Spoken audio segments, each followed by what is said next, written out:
Kailangan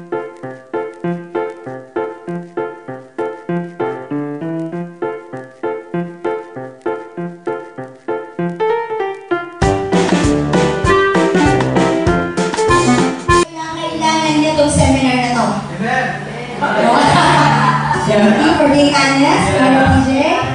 Okay, sino ba ang nag-agree kay DJ na kailangan niya? Yes, everybody does. So, bawal ko sa atin. Anong title ulit? Hindi niyo mababasa ng laki kasi. Okay, ready? Read the title.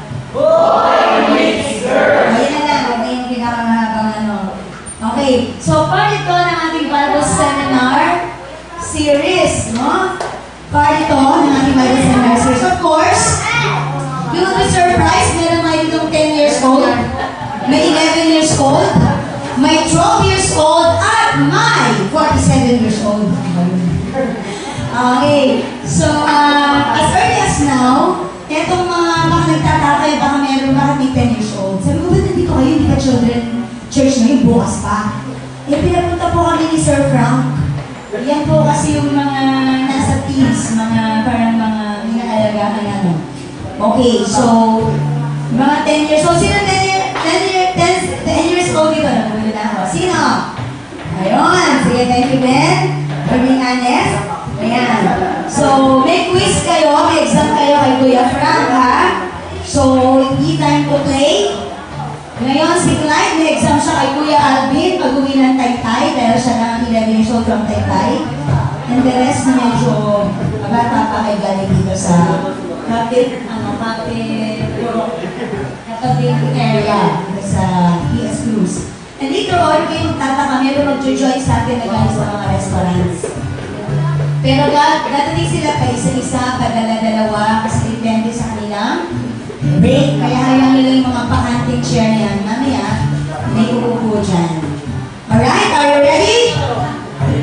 Are you ready? Are you ready? Okay, tayo natin tumayo. At sisimulan natin ito na isang opening song. Ito na, hanggang-hanggang natin position. Excited na, lalo si Ben.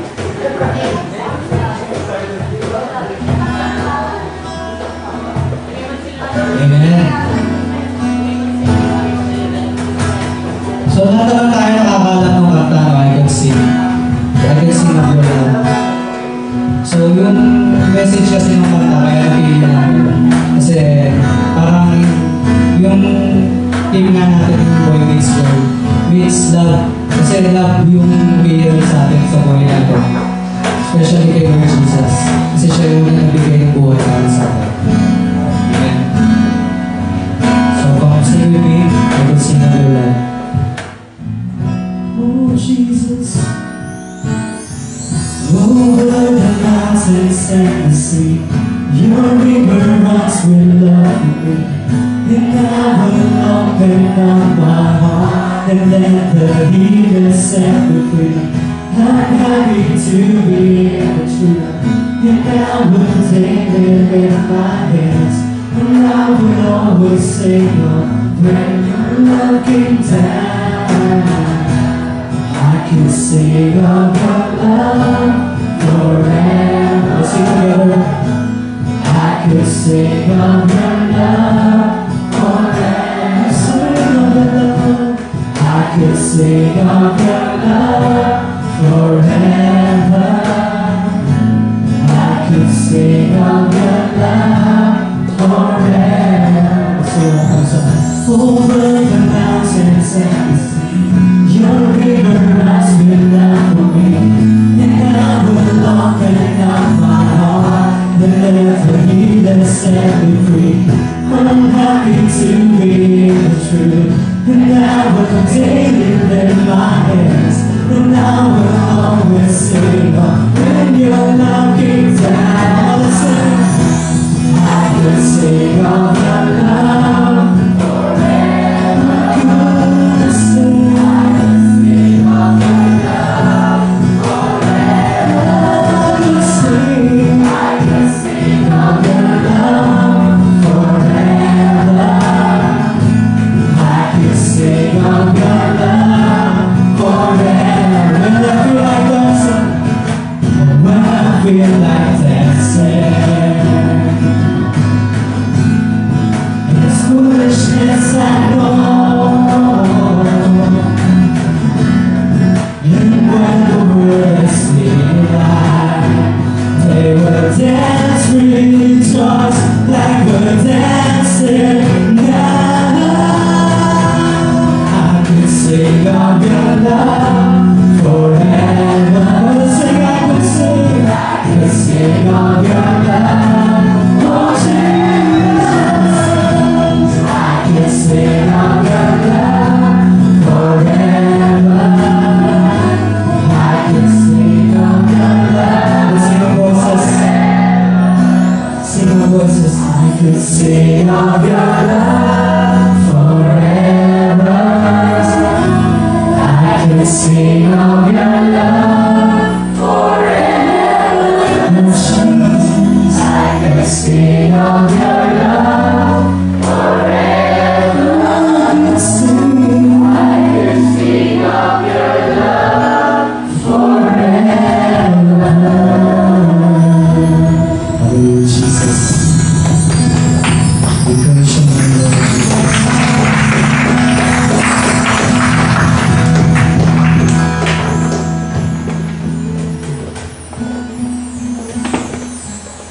For today, any idea? Kung hanggang anong oras tayo dito? Sino gusto mag-guess? 6? Later? Hanggang 6 lang ang curfew nyo, so hindi mga-curfew ng 6. Okay, so, para yung marami tayong matalakay, sisimulan na natin yung discussion. Excited na ba kayo? Hindi pa. Excited na ba kayo? Amen. So, siguro nalulungkot na kayo, di ba? Nalulungkot na kayo? Bakit yung sinabi nalulungkot kayo? Kasi baka pagkas ng seminar, mabigla kayo, no? Kung ano pala yung dapat at hindi dapat, no? Bilang mananampalataya. Pero, tandaan natin, ang laging sentro ng buhay natin, si Lord Jesus Christ. So, ang aking pakiusap sa inyo, i-open natin yung ating mind, open natin yung ating heart, sa ating matututunan ngayon. Kung may dati na tayong sistema, maging handa tayo para baguhin ito alang-alang kay Jesus. Kung ano nakasanayan natin, at pag nalaman natin hindi pala ito ayon sa kalooban ni Jesus, handa ba tayong i-surrender yung gusto natin sa gusto ni Jesus? Amen. Napakahalaga po yun. Kasi baka habang nag-discuss tayo, nire-resist ng heart mo, kaya nag-iisip mo yung sinasabi ng speaker o speakers natin. So, bigyan natin ng pagkakataong maintindihan natin kung ano yung paninindigan ng Panginoon sa Kristo tungkol sa bagay nito upang manatili tayong katanggap-tanggap sa harap ng Panginoon kahit sa pakikipag-ugnayan. Okay? Para hindi na po masyadong mahaba, dahil medyo late tayo sa oras nag-start, tinatawagan ko na po si Sister Lorraine para sa discussion on lesson introduction, a new way of thinking. Ayan, kakaiba ito. So, tinatawagan na po natin si Sister Lorraine, pinatawagan natin si Jesus sa mga story. Let's see po, enjoy. Ito introduction lang po ito. I will keep it short, very short, and simple. Kasi, kapag matagal yung discussion natin sa araw na ito, minsan hindi papasok lahat sa isip natin. So, tatry namin ng mga speakers na paikliin lang siya at pasimplihin. Tapos, the Lord will work on you sa mga isip nyo, mas i-meditate nyo. Katulad na sinasabi sa Joshua 1:8. Ibig sabihin ng meditation, talagang isipin natin mabuti. Pagbulay-bulayan natin. Sino dito ang marunong mag-alala? Ako. Si ka. Single? Sino yung nag-aalala? Hindi yata kayo tao kung hindi kayo nag-aalala. Lahat tayo nag-aalala minsan, di ba? Pwedeng sa school, pwedeng nag-aalala ka, kulang pala yung pamasahin mo, kung ganun pag-aalala. Kaya kung marunong tayo mag-alala, marunong tayo mag-meditate. Kasi yung pag-aalala, iniisip mo lang iniisip. Kaya lang ito negative yung iniisip mo, yung worry mo. Pero yung meditation natin sa Word of God, sa lessons natin for today, meditation siya, iniisip natin ang iniisip. yung salita ni Lord Jesus. So, to start our seminar, a new way of thinking. Let's focus on Romans 12 verse 2. Sinabi dito that we must be transformed by the renewing of our mind. Kailangan maiba. Kailangan mabago tayo. Mabago tayo sa pamamagitan ng pagre-renew ng ating mga isipan. So, kailangan maiba yung pag-iisip natin. Bakit ito sinabi sa Bible? Kasi alam ni Lord Jesus na meron ng ibang nakaprogram sa isip natin. Meron ng mga mali na nakaprogram. Like sa ngayon, alam niyo naman, very normal na yung nag-live-in, di ba? Very normal na yung mga homosexual, kung may badi, kung may tomboy, normal na yun. Yung mga game show pa nga para sa kanila eh. So, kailangan natin ng new way of thinking kasi dito sa mundo na kinalalagyan natin, maraming mga standard doon na mali na nakakasanayan natin lahat. Kaya, pag-aaralan natin ngayon, kung paano mas maiiba yung ating pag-iisip when it comes, especially dito sa ating topic about love and courtship. Or sige, tawagin natin yung love life. We all need a new way of thinking that is based upon the Bible. Yung pag-iisip natin na nakabase dapat sa Biblia. Lagi naman eh, di ba? Kada may preaching, lagi based on the Bible. Kasi ito talaga yung nararapat. Kung tinatawag natin ang ating sarili na Christian, ang guidebook natin ay Bible. Kapag pumili kayo ng microwave, meron niyang manual, di ba? Meron ba? Sige, hindi pa lang kayo hindi pa lang kayo sa microwave. Kasi pinatanggap ko yung microwave kung kasal. So, halimbawa, bumili kayo ng, ano bang sample? Cellphone, ayan, cellphone. Although madali niyang gamitin, pero meron din laging kasamang manual kung paano mo siya gagamitin. Yung iba, kailangan i-charge mo muna ng matagal bago mo buksan. It's the same with us. Meron tayong guidebook sa ating buhay. At walang iba yan kundi ang salita ni Lord Jesus. Hindi si Google, hindi dictionary, hindi sabi-sabi ng ibang tao. Yung guidebook natin sa ating buhay ay ang Bible. Kaya kung hindi tayo nagbabasa ng Bible, merong mali sa ating buhay Kristiyano. So I encourage everyone, let's read the Bible. Let's study, meditate, and share the message of the Lord Jesus.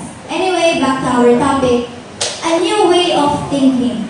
Kailangan natin kayo ng bagong pag-iisip regarding sa, pwede pasimplehin natin, sa panliligaw, sa pagkatayo naman mga girls ang nililigawan, pag meron tayong na-crushan or nagustuhan, makasmile na yung lahat. Kailangan natin ng new way of thinking kasi nasanay ang mundo sa mali. Nasanay sa mali. Katulad nga ng sinabi kanina ni Ma'am Joy, willing ba tayo na pag nalaman natin yung tama, susundin natin? Baka yung iba mainis, Patrick, dapat di na ako matindot sa sa buhay ni girl, yan tuloy. Paano na ako ngayon? Kailangan ko iwalay yung girlfriend ko. 2 days na kami. So, pero mahirap, di ba mahirap? Pero again, this is all for Jesus. Pangalan nga ng church natin, all for Jesus. Hindi naman to all for me, all for myself. This is all for Jesus. At ang nakakatuwa sa Panginoong Jesus, kapag inuna natin siya, ibibigay pa rin naman niya yung the best para sa atin. Amen? Amen. Hindi ibig sabihin na ayaw niya tayong mag-boyfriend, mag-girlfriend, o mag-asawa. Hindi ganon. Gusto lang ng Panginoon the right way at the right time. So, yan yung pag-aaralan natin for today. So, for our introduction, more on our introduction, maraming tao usually ang tanong nila, how do I court someone? Siguro yung iba nagpunta dito para malaman yung sagot sa tanong na yan. Wala po kami masyadong may isasagot ng specific dyan sa tanong na yan. Or when is the right time to fall in love? Kailan ba talaga, Ma'am Joy? Bakit ba ayaw mo kung mag-boyfriend o mag-girlfriend? Kailan ba pwede? Or what are the rules in relationships? Ano ba yung dapat?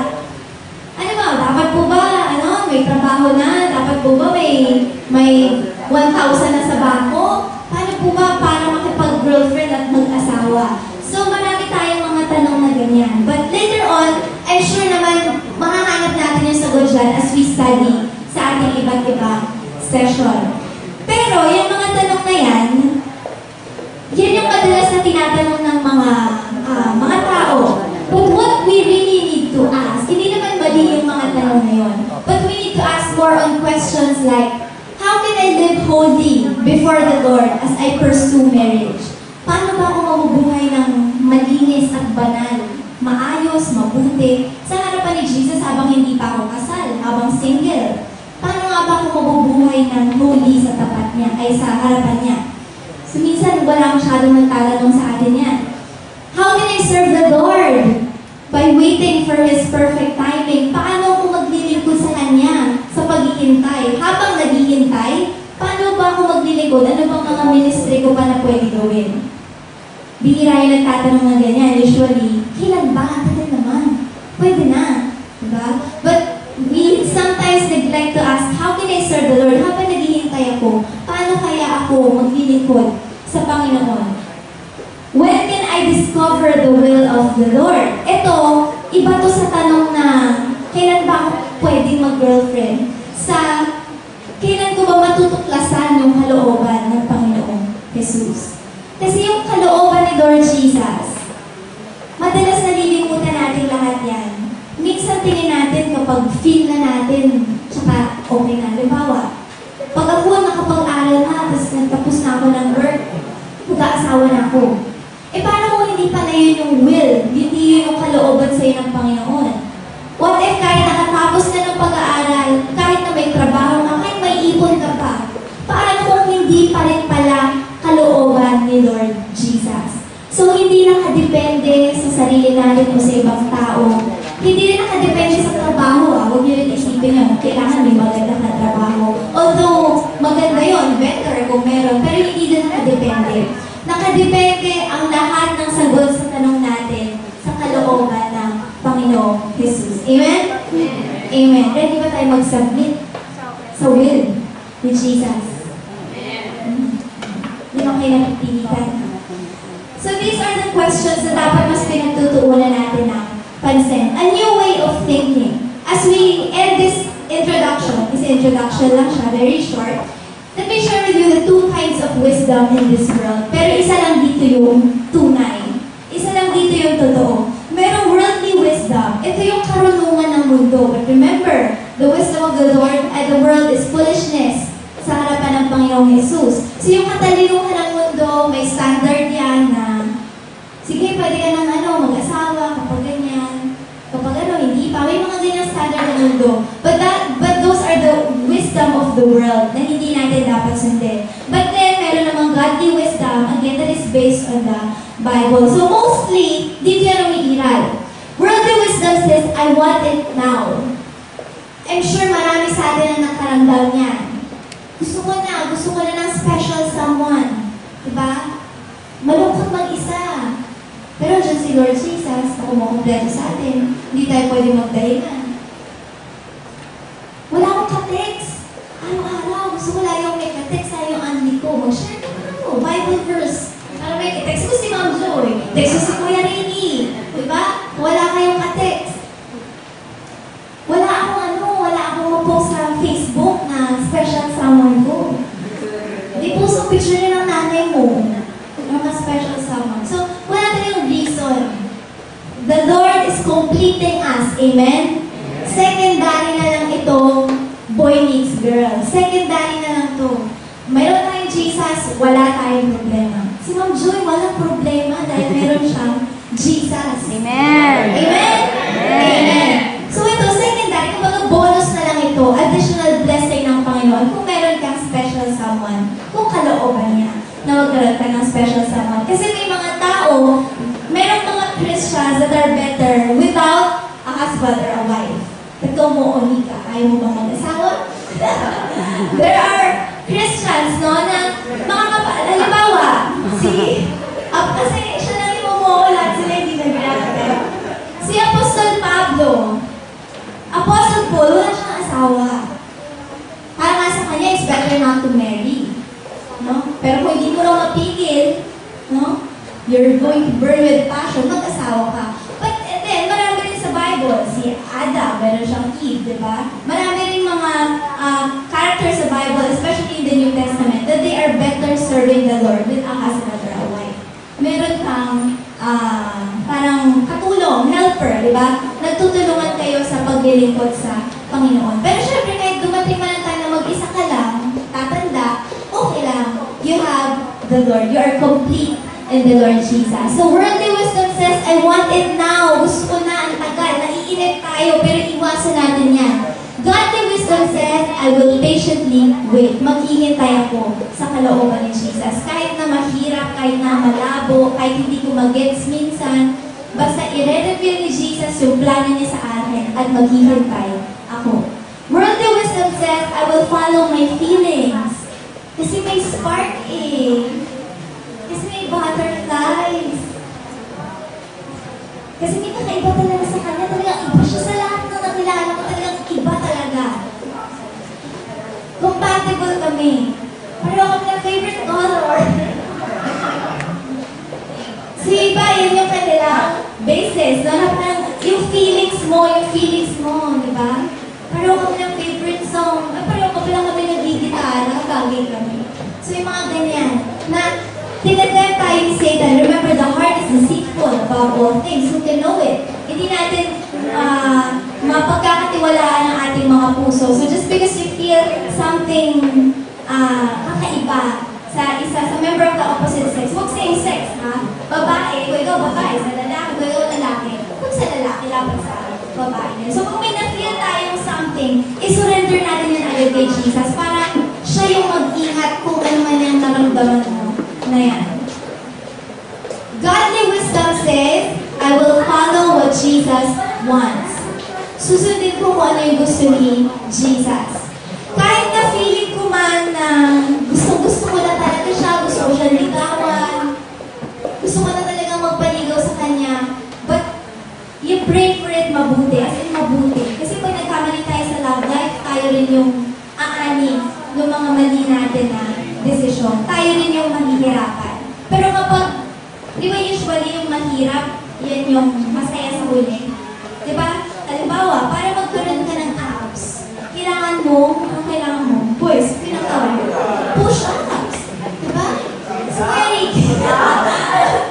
Pag gusto mo ng abs, kailangan mo mag-push up, kailangan ingat ka sa mga kakaigan mo, which is mahirap, di ba? Sit-ups daw, sit-ups. Okay? Push up sa, dito, sa chest, saka sa arms. So, mahirap, para magkaroon ka ng abs, kahit sa girls, kailangan mo mag-sacrifice ng food na kakainin mo, kailangan mo mag-sit-ups para talagang mag-build yung muscle na yan. Pero kapag nagtiis ka, di ba, nagtiis ka at nagsumikap kapag pinush mo yan, push mo na yung pagkakaroon mo ng abs, magkakaroon ka. Aaninin mo yung pinagtiisan mo. So, ganoon din tayo when it comes to our love life. Kapag nagtiis tayo sa umpisa, hindi natin minadali. Hindi natin minanipula yung ating love life. Hinayaan natin si Jesus na kumilos, magiging maganda rin. Magiging magkaka-abs kayo. Magiging katulad kayo ng example natin. Pag nagka-abs ka, meron kang yung gusto mo, di ba? Magiging maayos ang lahat. Di ba? Huwag yun na po sa Facebook yung abs nyo. Ha? Di ba? Huwag yun na ipopost. So, pag meron tayong Jesus sa buhay natin, hindi tayo basta madadala sa ating feelings. Magtitiis tayo, maghihintay tayo kung kailangan. We will follow what Jesus wants. Hindi yung basta nararamdaman lang natin. Worldly wisdom, sinasabi nito, I will enjoy this fantasy. Mostly sa mga kabataan, kahit naman sa mga matatanda na edad. Madalas yung iba nga parang sa loob ng, di ba isang linggong pag-ibig, di ba? Paano mo mabibase yun sa reality? Isang linggo? Ano yun?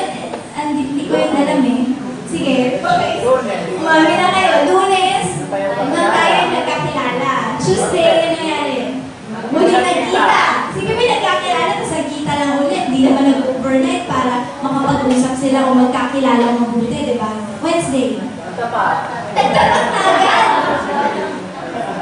Isipin mo nga naman, nagtapat na agad ng pag-ibig.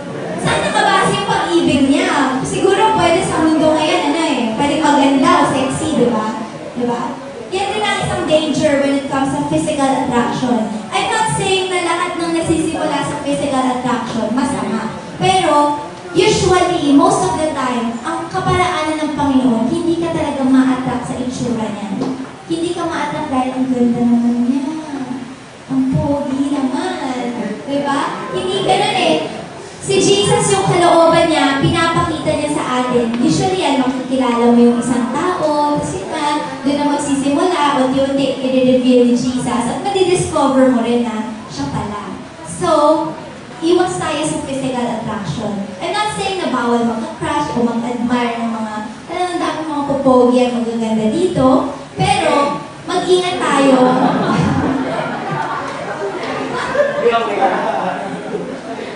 Pero kailangan natin mag-ingat na hindi tayo nag-enjoy sa fantasy lang na ganda nga, kung nagkaanak kami, sigurado kung guwapo-guwapo, ganda-ganda. Diba? Huwag tayo nakabasa sa fantasy. Reality, lagi. Godly wisdom, ang sinasabi nga nila, I will base my emotions in or on reality. Dapat nakabasa sa realidad na, sige, pogi yan, guwapo yan, macho o sexy yan. Pero ano ba dapat mong gawin ayon kay Jesus? Kailangan mong i-text mo agad? Hingin mo agad yung number? Add mo agad sa Facebook? I-like mo agad lahat ng profile picture niya? Ganun ba kailangan gawin?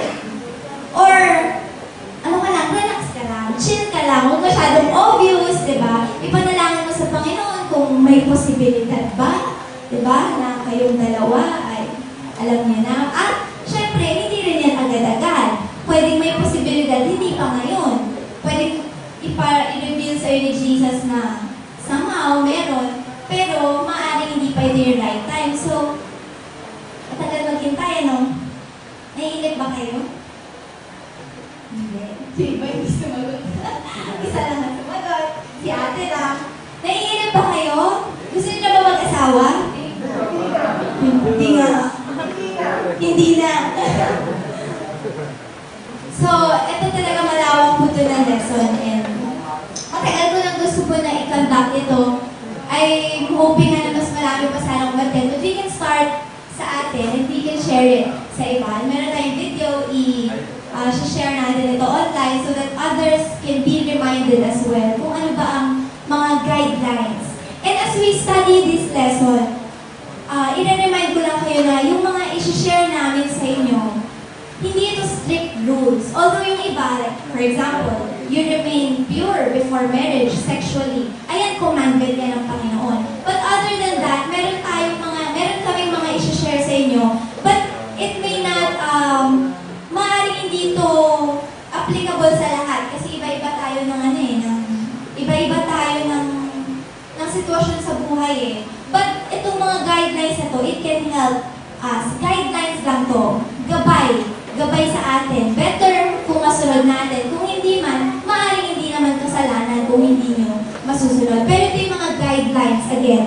Guidelines na binibigay sa atin ng Panginoong Jesus based on the Bible. So don't be surprised if you discover na yung mga kaparaanan ni Jesus ay kakaiba. Katulad ng sinabi ni Ma'am Joy kanina, dapat ready tayo na correct yung sarili natin kung mapatutunan man natin na mali pala yung ginagawa natin at the present time. In Isaiah 55:8, it says, sabi ni Jesus, my thoughts are not your thoughts, neither your ways my ways. So tayo, pwedeng may sarili tayong way kung paano tayo sa pagdating sa love life.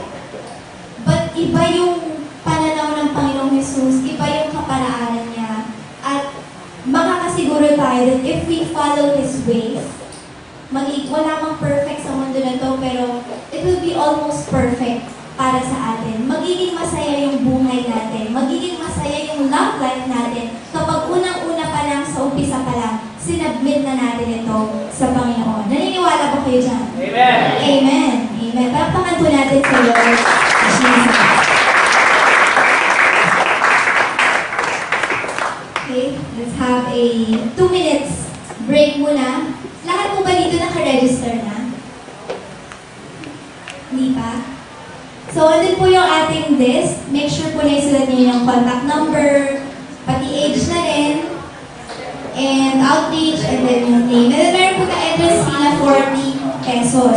Meron po tayong lunch, and meron din po tayong snack later na kasama po dyan. So, 2 minutes break. Kung meron po gusto mag-CR na po kayo para sa next discussion natin, tuloy-tuloy na po tayo. Basahin nyo, mag-uwi kayo, i-share nyo sa iba. Meron naman siyang enough. Yung maliit, sino nakakuha nun? Ayan, maganda yan. And then pwede dyan kayo magsulat kayo sa likod if you have questions. Gusto nyo maging anonymous, sige. Huwag nyo isulat yung pangalan nyo and then later, pwede natin yung sagutin, no? Through the Lord Jesus. So, pupunta na tayo sa part 1. Part 1 pa lang po tayo. I hope talaga huwag kayong mainip. Pero tingin ko hindi naman eh. Tingin ko hindi naman, lalo pag ito yung topic. Song of Solomon 8 verse 4 says, "Do not awaken love until it so desires." So in other words, huwag nating, ano ba tamang Tagalog dito? Mahina po ako sa Tagalog eh. Or in other words, huwag mong pilitin or huwag mong gisingin o buhayin. Kumbaga huwag mong simulan hanggat hindi pa ito tama, hanggat hindi pa, wala pa ito sa tamang oras o sa tamang panahon, sa maayos na paraan. Sa tamang tao, o maling tao man yun. Kailangan natin talagang mag-ingat. So, Reverend Mar asked me to speak about dating and courtship. Kasi madalas daw, itong dalawa, napagpo-confuse itong words na ito.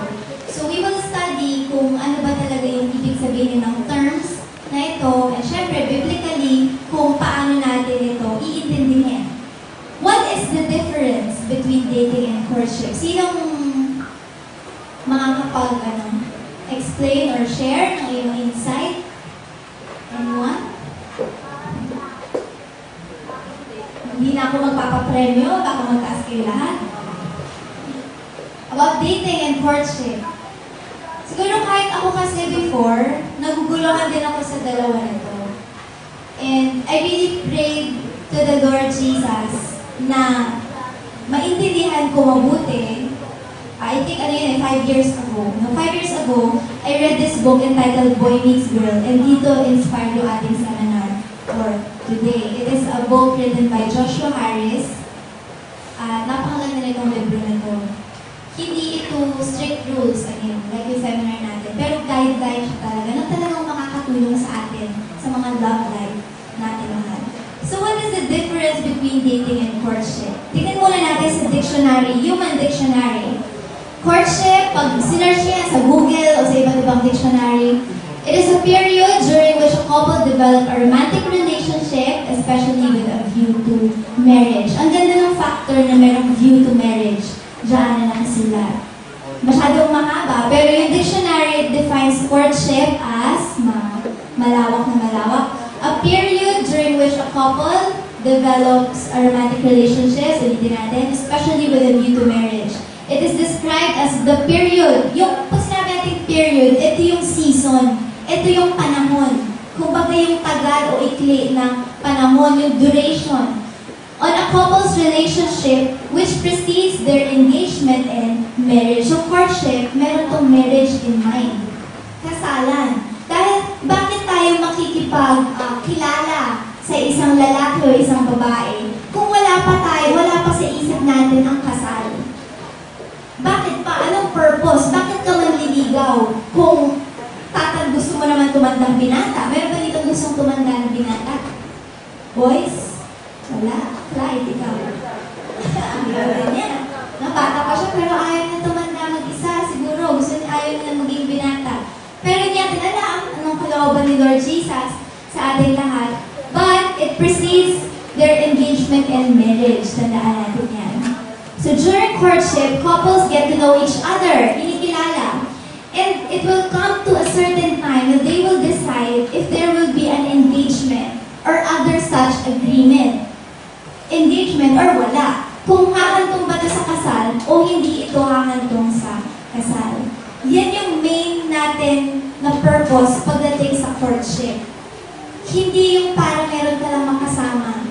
Di ba usually pag high school, although may iba na nag-grow, nagkakatuluyan talaga sa sila. Pero usually, wala pa namang marriage in mind yan, dalawa na yan. Kaya it's very dangerous kapag high school ka pa lang, pareho kayong high school, nag-aaral, tapos papasok kayo sa relationship.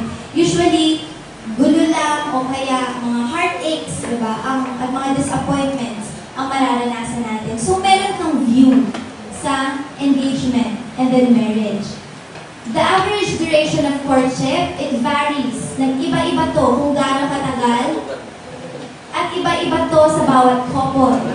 As I said kanina, yung mga guidelines natin for today, hindi to pwedeng mag-work sa lahat sa atin. Pwede yung iba sa atin, bagay sa kanila yung guide na yun o yung advice na yun, pero sa iba naman, hindi. So, iba-iba. And I pray na buksan ni Jesus yung isip nyo, mag-pray din kayo na ipaalam niya kung ano yung message niya talaga sa inyo sa pagpunta niya dito. Kung saan niya kayo gustong i-touch, talagang i-remind kung saan area ng love life nyo. As Ma'am Joy said kanina, sino yung nililigawan dito? Walang nagtaas ng kamay. Sino yung nanliligaw? Wala rin nagtaas ng kamay. Sino may girlfriend o boyfriend? Wala rin nagtaas ng kamay.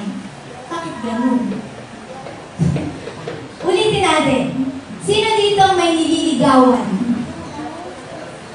Si DP daw. Tawa. Ako daw everyday. Sino dito ang... Hindi, tinutukoy natin yung alam niyo naman yung ligaw kabataan diba? Yung may pagkapasaway na ligaw. Sige, wala. Sino ang may naliligaw naman? Pwede rin boys, bakit nililigawan kayo ng girls? Hindi pogi. O sino dito ang may girlfriend or boyfriend?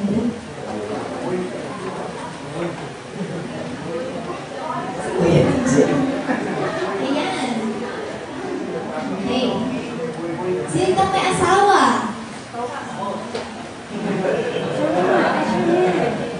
Pastor Mon, dalawa. So meron tayong iba't ibang situation.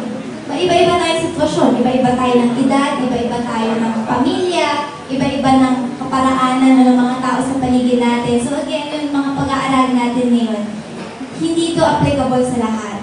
But I'm sure na si Jesus mangungusap siya kung saan area niya tayo gustong kausapin talaga mabuti. So, ito yung definition ng dictionary when it comes to courtship. Later, magbibigay tayo ng isang guide para mapag-aralan niyo yung lesson at home. Dating naman.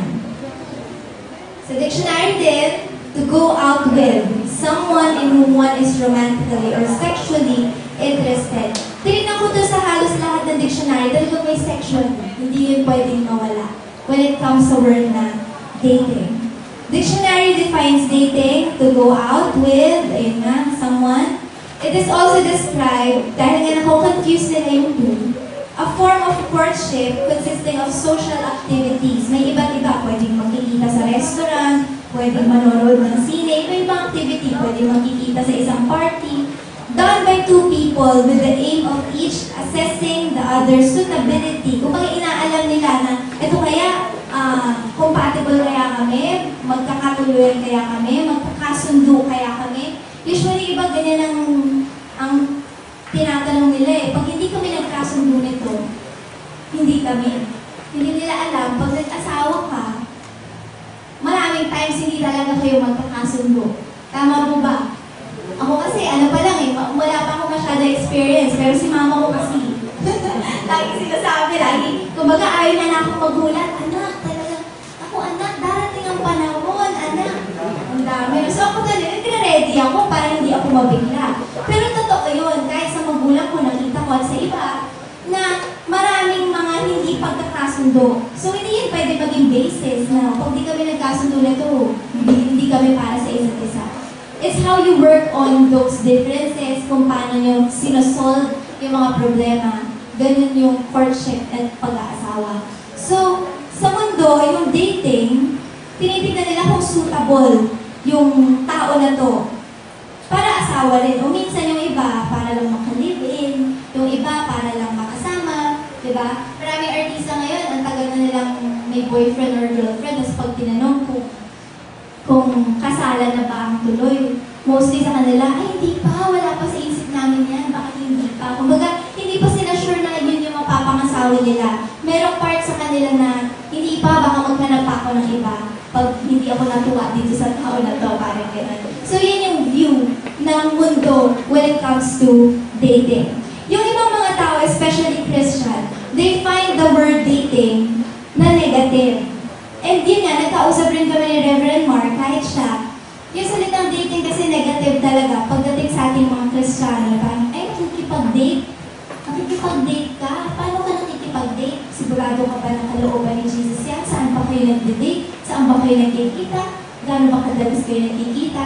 Marami ng mga uusisain. Kasi yung salitang dating, madalas talaga siya is a negative term dahil sa kung paano ito gamitin ng mundo. Pero hindi naman tayo bounded ng words at pag-aaralan natin yan. Pero merong pagkakaiba pa rin ng courtship and dating. At meron din ako mga nabasa na article online na yung iba, dating ang ginagamit nila na term, pero biblical yung values nila when it comes to dating. So, hindi tayo bounded ng words. Kanya lang, karamihan talaga ng mga tao, at madalas tayo rin pananaw natin, yung dating madalas, hindi ibig sabihin, interesado ka na magpakasal. Tama? Tama ba yun? Diba, based sa friends nyo, baka kayo rin noon, o hanggang ngayon, kaya yung pananaw nyo na, date-date ka lang, parang enjoy lang. Diba yung iba na, o pag-college na, pwede na po ako makipag-date diba? Pwede na po ako mag-party, mag-enjoy. Yun yung tingin nila. More on enjoyment. For many, yung dating, form siya ng entertainment, something na gagawin lang pag meron kang free time, pag para lang meron kang ka-date. Minsan yung iba, aminin ng iba, na gusto lang nilang may pagyabang, di ba? May pagyabang sa kaibigan na, ay, ikaw wala ka pang girlfriend, wala ka pang boyfriend. Ang pogi-pogi mo, ba't wala kang girlfriend? Di ba? Ganon. Na parang obligasyon mo na magkaroon ng love life agad-agad. Actually, kahit na elementary mo yun eh. Di ba? Merong girlfriend o may boyfriend, makikita mo yung status sa Facebook, elementary, engaged.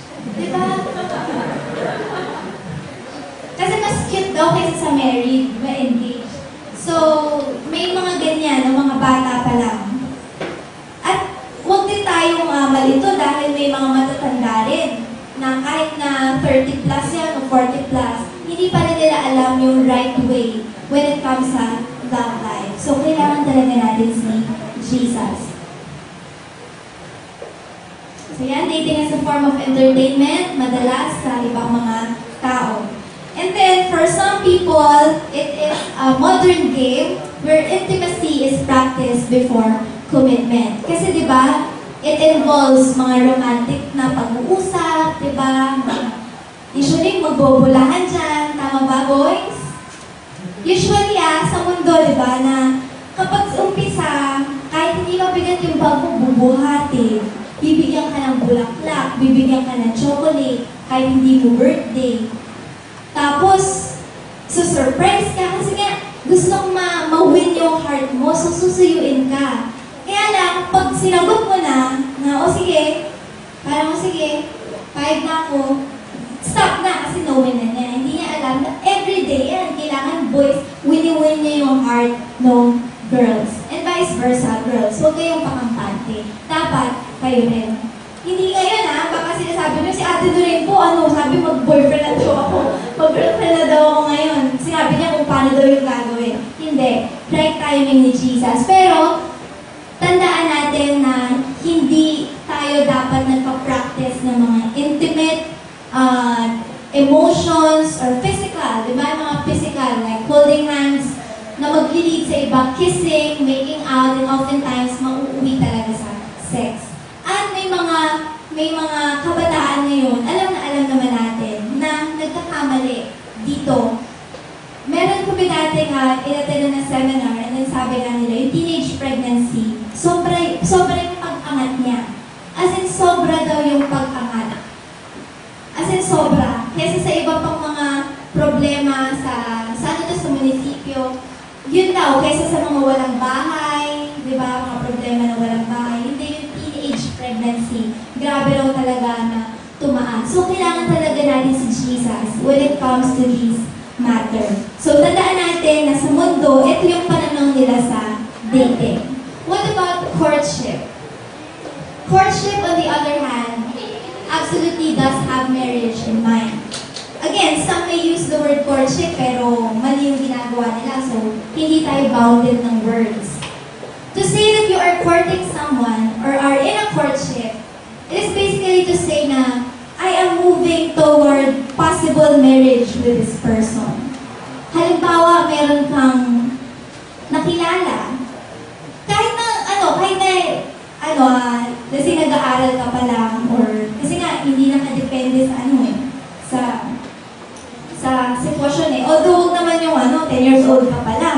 ba?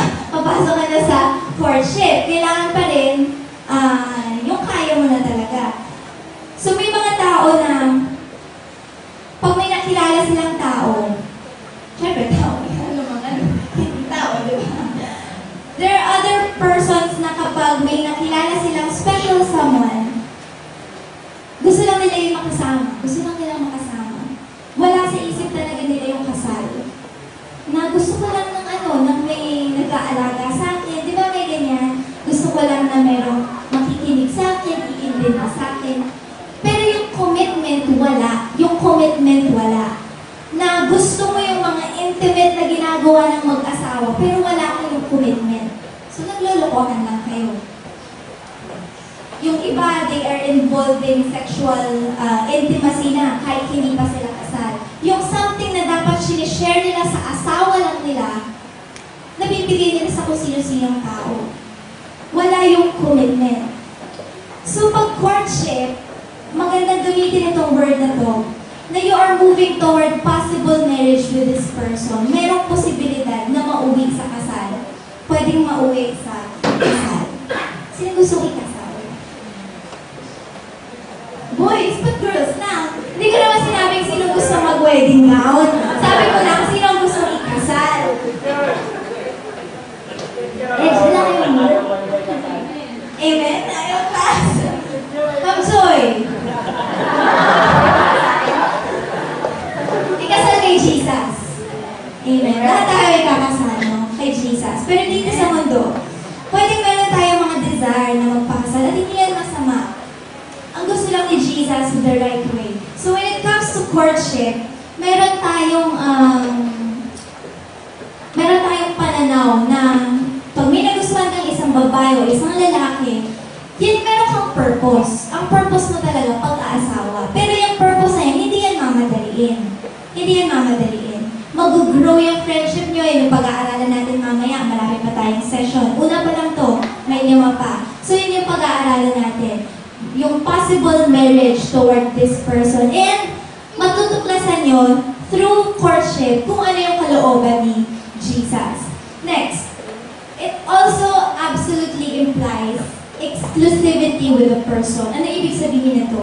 Pag meron kang nagustuhan o meron kang prospect, halimbawa, let's say dumating na kayo sa tamang time, or ngayon, meron kayong nagugustuhan, pwede nyo naman steady lang pero aminin nyo kay Jesus, may nagugustuhan kayong lalaki, may nagugustuhan kayong babae. Be honest with the Lord. Gusto-gusto ni Jesus na gawin natin siyang best friend. At kung meron na tayong gusto, at tingin mo gusto ka rin niya, madalas ang courtship, hindi yan pwedeng mangyari na marami kang type. Na ito type ko si number 1. Si girl number 2, type ko rin. Pag ayaw sa akin ni girl number 1, kay girl number 2 ako. Pag ayaw ni girl number 2, kay number 1 ako. Para pag ayaw pa rin, harap ka number 3. Ganun.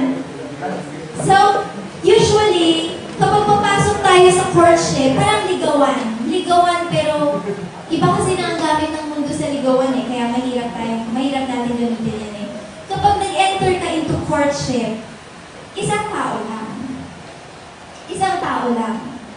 Hindi pwedeng dalawa. Pwede kang, depende sa level Let's say, type mo itong isa, parang, paano ko ba explain yung type? Basta naiintindihan nyo na yun Not necessarily galing kay Satan. Hindi. Yung lang, talagang tingin mo, posible siya na maging kalooban ni Jesus para sa inyo. Halimbawa, ganun. Tapos may iba pa, let's say 2. Pero hindi pwedeng maging same level yung relationship mo dun sa 2 na yun. Kailangan exclusive pa rin. Kailangan better kung isa lang. Okay? So, to enter into courtship means to put a hold on considering any other person. Stop ka muna sa iba.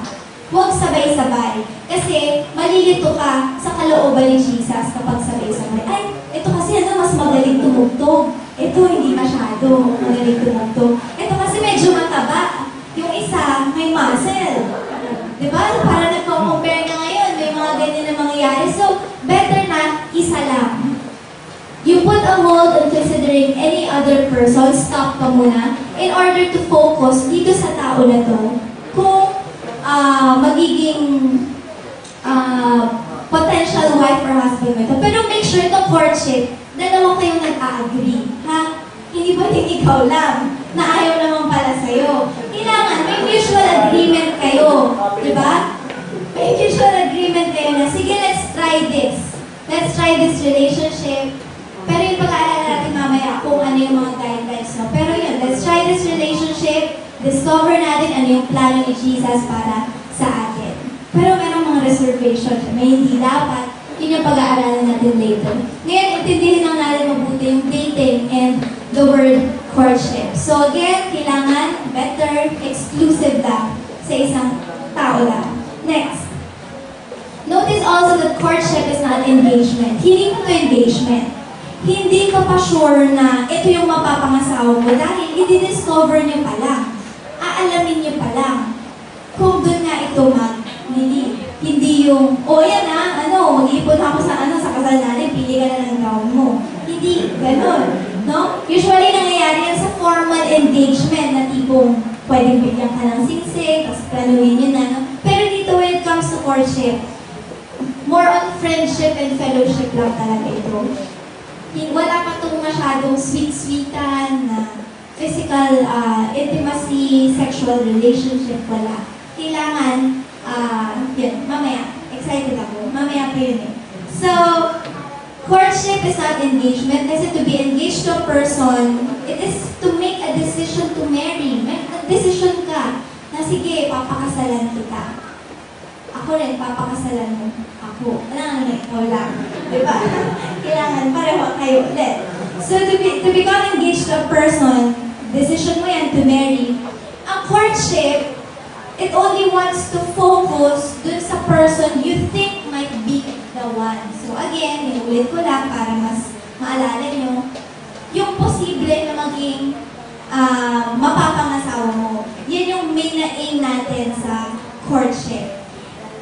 And because it means exclusivity, courtship needs to have a definitive end. Kailangan merong end. Merong katapusan ng courtship. Is either maglilid yan sa marriage or break. Break. Pero huwag naman natin isipin in a negative way. Kasi yung iba, pag sinabing break, tingin nila lahat ng relasyon dapat magtuloy-tuloy. Yung courtship, huwag natin yung isipin. Maging open pa rin tayo na baka no ang sagot ni Jesus. Okay, so it must have a definitive end. It cannot be open-ended na parang naghiwalay lang kayo tapos parang walang nangyari. Maganda may usapan kayo na hindi nag-work. It just simply cannot work between us. May mga dramang gano'n. Diba? Pero na-discover nyo through the Lord ha, hindi drama nyo lang. Ni-reveal ni Jesus na hindi. Pwedeng hindi talaga kayo yung magkasundo ng todo na hindi kayo compatible, or minsan hindi nyo rin kinocomplement yung isa. Minsan kasi pag sobrang pareho kayo ng partner mo, parang mahirap din yung gano'n eh. Hindi naman laging dapat pareho kayo ng paboritong pagkain. Diba?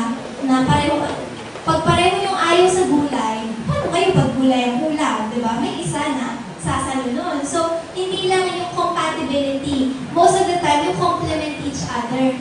Kailangan magkaiba. Madalas magkaiba ang pag-uugali. May masinop o matipid, may magastos, di ba? May magastos ulit, di ba? Merong tamad, o halimbawa, hindi siya palakilo sa bahay, pero meron namang talagang masipag. Pero dapat balanse pa rin to ha. Hindi pwede na, tamad ako mag-aasawa ko na masipag. Tulungan pa rin yan. Merong ginawin, sa random samples lang, mararanasan natin natin, may ginawin, yung isa naman, hindi siya madaling ginawin, madali siya mainita, halimbawa. So, hindi laging pareho kayo ng personality, hindi laging pareho kayo ng paborito, di ba? Kaya, much better pa rin yung kalooban talaga ni Jesus. Hindi natin pwedeng maging basis na pareho kami ng mga paborito. Hindi. Maganda talaga yung binigay ni Jesus kasi yan yung perfect. Yan yung talagang match made in heaven, sabi na ni Bishop June Palon. So, yun yung dapat natin hanapin sa courtship. It needs to have an end. Kailangan may tapos ito. Otherwise, you risk hurting each other. Minsan tuloy, masasaktan, di ba? Yan na yung maka-hurt, na parang na-disappoint ka, na iniwan na lang ako bigla, aalamin nga namin kung kami yung kalooban ni Jesus, tapos inalam na niya sa iba. Di ba? Ganon. So, maganda may usapan talaga. Yung be honest and be open. Huwag na yung paligoy-ligoy pa. Di ba na, hi, ano gawa mo? Kumain ka na ba? Bakit pa kumain? Huwag kang papagutom. Kasi di nag-reply, di ba? Nag-rep ka, tapos biglang magka-text ulit, hi! Kamusta ka na, di ba? May mga, parang, may pagka-nonsense. Sige, I may say, may pagka-nonsense. Pero, hindi naman yan bawal. Pero dapat nga, kasi follower tayo ni Jesus, so kailangan seryoso na rin tayo sa mga bagay-bagay. Hindi na tayo naglalaro-laro. Di ba sa mundo, tingin nila pagkabataan ka, sige lang, enjoy mo lang. Ako marami nagsasabi sa akin ng ganyan, enjoy mo lang. Enjoy mo lang yung kabataan mo. Mag-party ka, labas ka kasama kaibigan mo. Tingin nila, karapatan natin yun bilang kabataan. But the Bible reminds us to remember the Lord in the days of our youth. Alalahanin natin si Jesus. At huwag natin sayangin itong moment na to.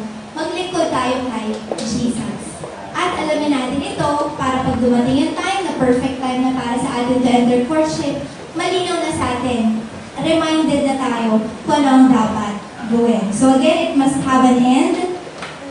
At ano pa yung magiging risk kapag hindi natin ginawa ng end yung courtship? Kapag bigla lang kayong naghiwalay. Usually, may mga tao na magkakagusto sa isa't isa.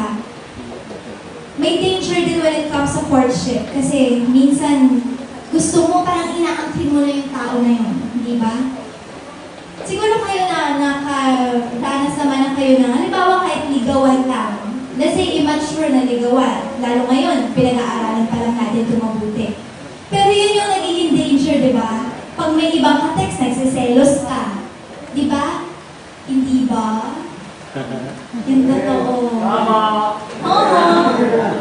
Nagsiselos ka. Kasi, yan yung danger. Na kasi, sa'yo, gusto mo na siya. Gusto mo, sa'yo na siya. Pero hindi. Tinuturuan tayo ni Jesus na hindi pa rin. Hindi mo pa rin pwedeng angkinin yung tao na yan. Yan yung pag-aaralan natin mamaya.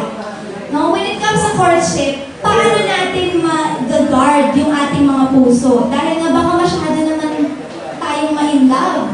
No? Yung iniisip ng iba na baka masyado ko siya magustuhan. Hindi ko na siya maiwanan. Mga tipo gano'n. So, babalansin pa rin natin. So again, it must have an end. Kailangan hindi nyo masaktan yung isa't isa na iiwan nyo lang basta-basta. At huwag kayong umarte na parang kasal na kayo. Courtship pa lang yan.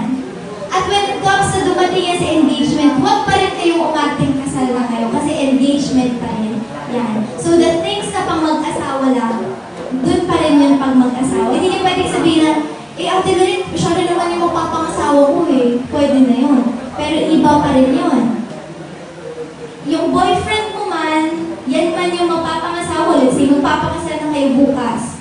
Yung iba, pwede na namin gawin yung gusto namin kasi magpapakasal na kami bukas. Hindi pa rin. Kasi sa ngayon, yan pa rin, halimbawa ako. Halimbawa na lang, sige, wala akong may example na iba.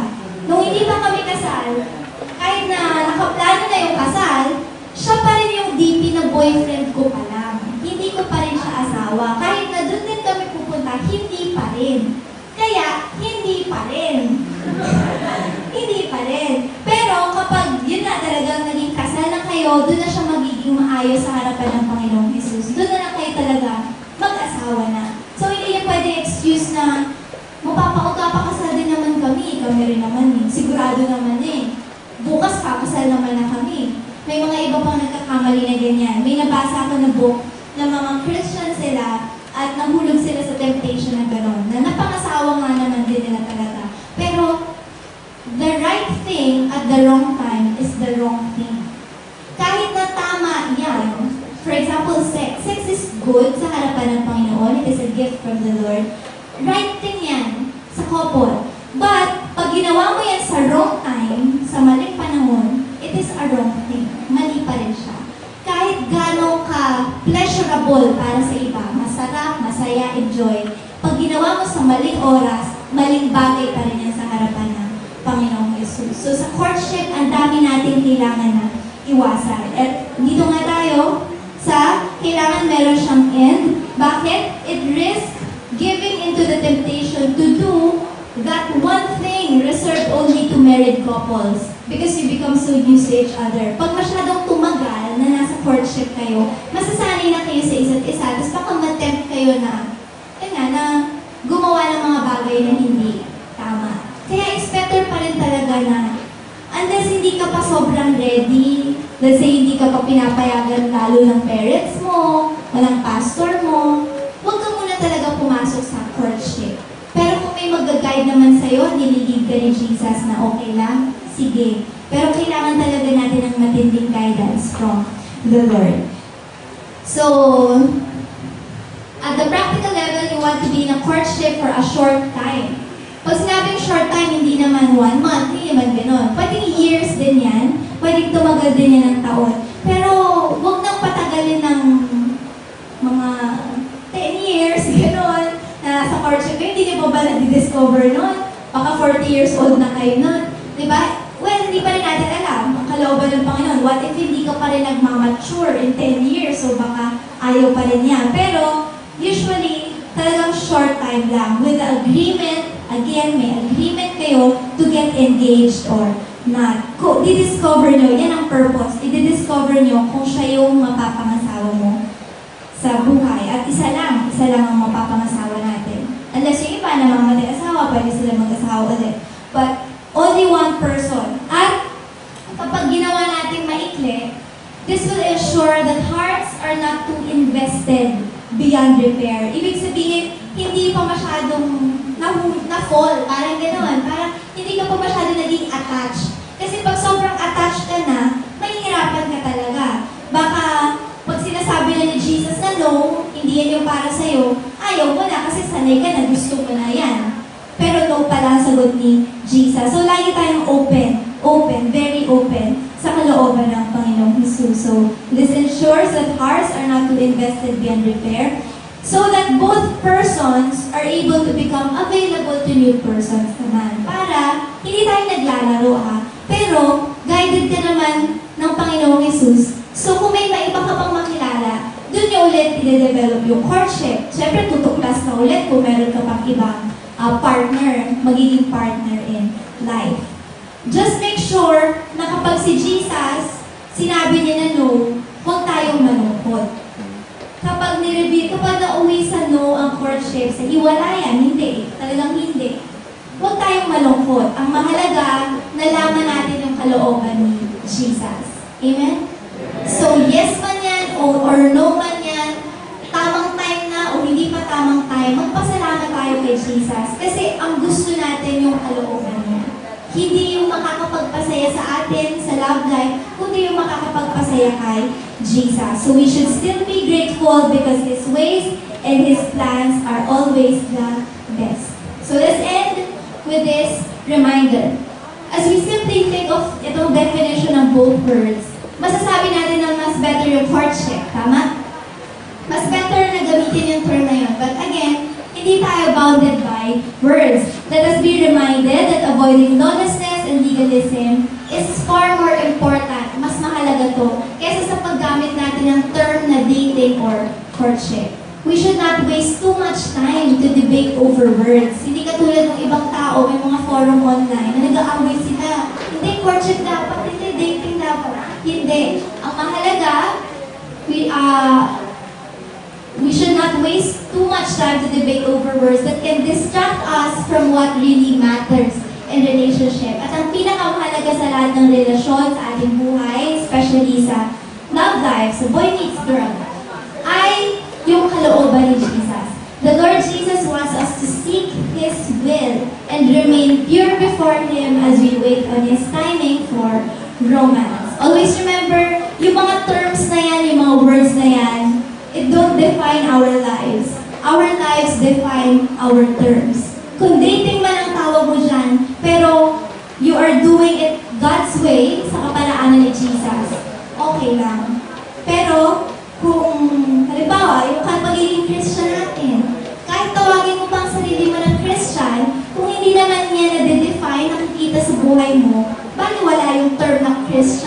para sa'yo, di ba? Kasi kailangan magpatunayan yun ng action. So, ganun din when it comes to dating and courtship. Amen? Naintindihan po ba natin mabuti? Meron po ba kayong question?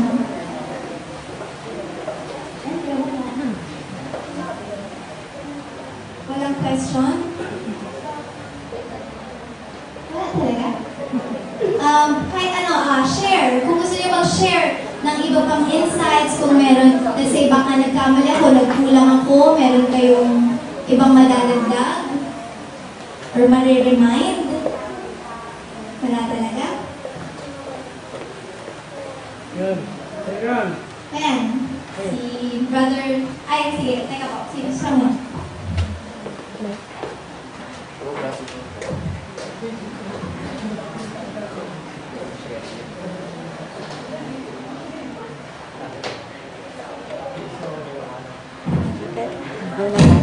Tutukan mo na lang kung nasa mga.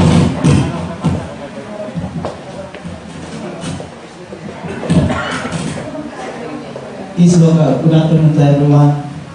So, isa lang sa nagkatulog kanina sa sinasabi ni Sister, yung God's will, yun ang pinaka-importante. Kasi maraming mga kabataan, makikita ko na tama na yung sinasabi na kanina sa text. At ako noon, bago ko na lumabas yung cellphone, halos hindi ako makatulog. Text, sana monitor ko yung ka-text din ko, yung girlfriend ko. Akala ko, ako totoo lang yung buhay ko sa Christian. Dati ang nagsisimbang sa malang simbahan sa Catholic, araw ng linggo buhay namin is kanan. Pero pag uwi ko na, parang hindi na nakikita na mula ako sa simbahan. Akala ko, yung nag-enjoy ako, saan ako nag-enjoy dati? Sa Kalayawan. Akala ko doon na maging masayang buhay, pero hindi pa na nagtatapos doon. Doon ko na-realize na ako na hindi na ako ng Panginoon. Napakaraming mga bagay na yung isa sa mapatuto ko sa inyo mga kabataan. Ako po ay 23 years old na. Nung nag-aaral ako ng Bible College sa seminary sa Alliance Bible College po sa Zamboanga City. Nung pinadala ko doon, akala ko nung dumating ako sa Bible School, akala ko lahat naman na doon mga matutuin. Pero alam mo, nung dumating ako sa Bible School, doon din nasubukan yung faith ko kay God. Nung tayo sa bahay pa ako, grabe, yung excitement ko, excited ako na para mapunta sa seminary. Akala ko mga kasama ko doon na, yung tinatawag na, yung buwan na talaga sa Panginoon. Pero kung di lang ako na-prison. Pero doon ko muna na-realize na nung time na pagdating ko doon, akala ko, ang mga kasama ko doon, yung tinatawag na mga mabait. Pero doon talaga lumabas yung lahat ng ugali. Pero dati po, mga kapatid, ang pagbabago ka na, doon ko na-realize, tama sinasabi ni Sister kanina sa topic natin. Doon ko po tinatawag, ang tunay na kasiyahan. Yung gusto mo yung susundin mo talaga, magdating po sa dulo, pagsisisi. Pag gusto ng Panginoon yung tinatawag na susundin natin, sabi ko po sa inyo, hindi tayo magsisisi. Maaari sa tao, magbibigo tayo, sa Diyos hindi tayo magbibigo. Isa lang po yung nasasabi ko po sa inyo sa mga punto, hindi ko po ito pahabahin. Malagay ko po sa sinasabi ni Sister kanina. Habang tayo nandito, hindi lang nakikinig tayo habang nakaupo. Yung pinaka-importante sa buhay natin kung anong narinig natin i-apply. Alam niyo po, ang pag-apply, hindi lang dito. Kasi maaari pa buhay natin, hindi pa wala yung pwede natin makalimutan. Pero importante na sinasabi niya sa topic natin. Kasi parang hindi masayang. Hindi masayang yung pag-attend natin, kundi lahat ng narinig natin, i-apply natin, and then i-apply sa buhay kasi natin pupunta, makita ang Christ likeness sa buhay natin. Yun lang po masasabi ko sa inyo sa hapon to na masalamat din ako na sa paggawain ng supposed to be invite po kami pastora, si Pastora Joy sa dati sa Shelly pa. Pasalamat din ako na na-open Bible study si Sir Frank sa Shelly. So, at least marami rin ang mga tao na kilala sa Panginoon. So yun lang po ang masasabi ko, ang tunay na kaligayahan sa Psalm chapter 37 verse 4. Doon na po natin hanapin ang kaligayahan sa Diyos. Sa kanya natin makakaptan ang lahat ng pangarap natin sa buhay. Yun ang po, God, sa usalan, grabe rin sa oras.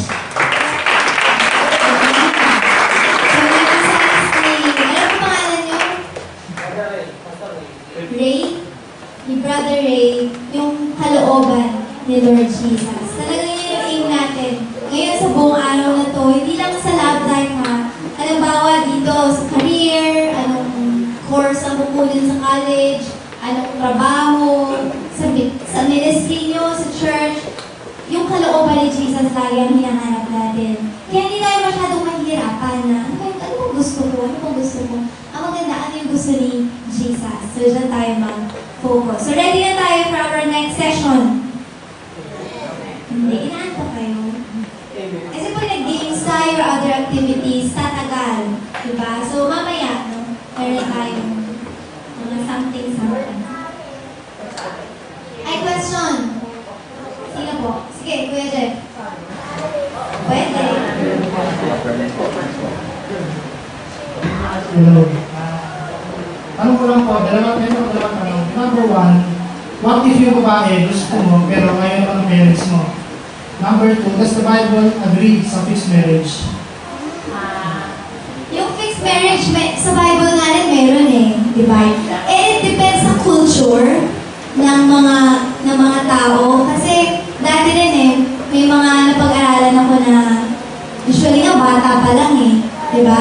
Bata pa lang. Siguro depende to sa family and depende to sa culture natin. Pero pag-aralan natin yung mabuti. Sa panahon naman natin ngayon dito sa Philippines, usually mayayaman, di ba? Na parang may agreement. Sa palabas, nababaroon niyo ba yung ganyan, di ba? Na, na pumayag na ako para sa negosyo, ganyan. Pero, sa harapan pa rin ni Jesus, hindi tayo dapat sumunod sa tao. Lalo na kung tayo yung magre-reap nito. Kasi ikaw yung magpapakasal eh. It's your own choice pa rin. At kung purpose ng parents mo ay para sa selfishness and greed o sama-sama, mas better hindi mo yun konsintihin. Kaya nang iba isipin naman, baka itakwil ka ng parents mo. Like yung unang question ni Kuya Jeff, kung paano daw kung yung babae gusto, pero ayaw ng parents mo dun sa babae. Depende siguro kung bakit niya ayaw. Yung iba, like sa mga pelikula na dahil mahirap, di ba? Di ba? Napaka-linaw naman na sinasabi ni Jesus. Hindi naman nakadepende yan sa sa estado mo sa buhay. Kung mayaman ka o mahirap, katulad ng mga nakasanayan natin sa pelikula. So kung ang reason ng parents mo masama, halimbawa, ay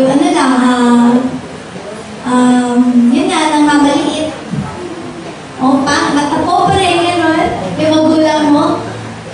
Sa harapan ng Panginoon, okay pa rin kung yan ang kalooban ni Jesus para sa'yo. And at the same time, kung yung reason naman ng parents mo ay meron siyang tamang dahilan, halimbawa makakasama sa'yo yung babae na yan, especially pag Christian ka, tapos siya hindi, meron tayong reason para mag-submit sa ating magulang to honor our father and our mothers. And as we honor our parents, nakadikit pa rin dyan palagi na above all, above our parents, si Jesus pa rin ang masusunod. Pwede dumating yung time na hindi mo sundin ang magulang mo at maaaring itakwil ka nila. Kung hindi sila Christian, maaaring gawin nila yan. Pero kung Christian sila, mahalaga sa kanila yung kalooban ni Jesus, maiintindihan ka nila. Pero again, pag-aaralan na natin mamaya yung kahalagahan ng parent. Pag-aaralan natin later yan. Meron tayong session for that. Yung kahalagahan ng magulang, ng guardian, kung wala na tayong parents. Kung paano natin ito dapat pahalagahan. Pero above all pa rin, si Jesus pa rin ang masusunod sa ating mga buhay. Amen? Amen. So ready na tayo for our next session. Di ba kayo nabubore? Hindi. Promise. Pipray nyo na natin kids. Akatuwa naman. Maagang-maaga pa lang sila nagre-ready sa project. Baka may engage na sa inyo, ha? Okay, so next. Ating part 1 is entitled Dating and Courtship. At now we will move on to part 2. Again, I will make it short and simple. Hopefully, masundan pa natin itong ganitong seminar kasi malawak po ito, hindi po kaya ng one day. Pero yung kaya natin i-cover sa araw na to, talagang pipilitin natin na maipakayag yung pananaw ng Panginoon regarding these matters. Part 2, Readiness and Reality. Readiness, pagiging handa. At yung reality, yung katotohanan ng sitwasyon mo sa buhay. Isa yan sa dapat nating maintindihan. So, kanina naiintindihan na natin yung courtship, kung ano nga ba talaga ang purpose ng courtship, at yung mga guidelines na preferably hindi matagal, dapat may katapusan, di ba? Meron kayong decision, dapat both parties mayroong agreement. So, yan yung mga guidelines. Ngayon naman, when it comes to readiness and reality, paano nga ba natin ma-evaluate yung sarili natin kung handa na tayo? Kung handa na tayo pumasok sa courtship at soon enough sa engagement at sa marriage. Sino din ako sure na handa na siya? Si Pastor mo. Sure na sure po talaga kayo everyday. Handang-handa. Sino? Kids, meron ba sa inyong handa na? Wala pa naman. Sige, nag-advance lang. Nag-aaral lang talaga.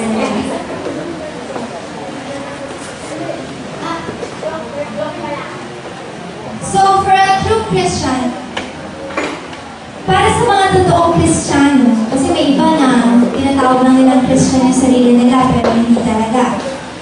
Yung mga romantic relationships, hindi natin yung dapat baliwalain. Tama? Tama. Lalo na sa youth ngayon, ako based on observation, ang daming nahuhulog sa temptation dahil dito sa area na to. Sa pagdating sa pakikipagrelasyon, dun sila bumabagsak. Mahusay sa ministry, kasi mahusay tumugtog, mahusay magturo. Pero dito, pagdating dito, bumabagsak. Kaya napakaganda na matutunan natin ngayon yung mga guidelines ni Jesus through the Bible. So ngayon na naligtas na tayo, siguro kalahat tayo dito, tinanggap natin ng Panginoong Jesus. Kung tunay natin tinanggap si Jesus, pleasing Him in all areas, sa lahat ng area, magiging mahalaga sa atin. And I believe kaya kayo nandito ngayon.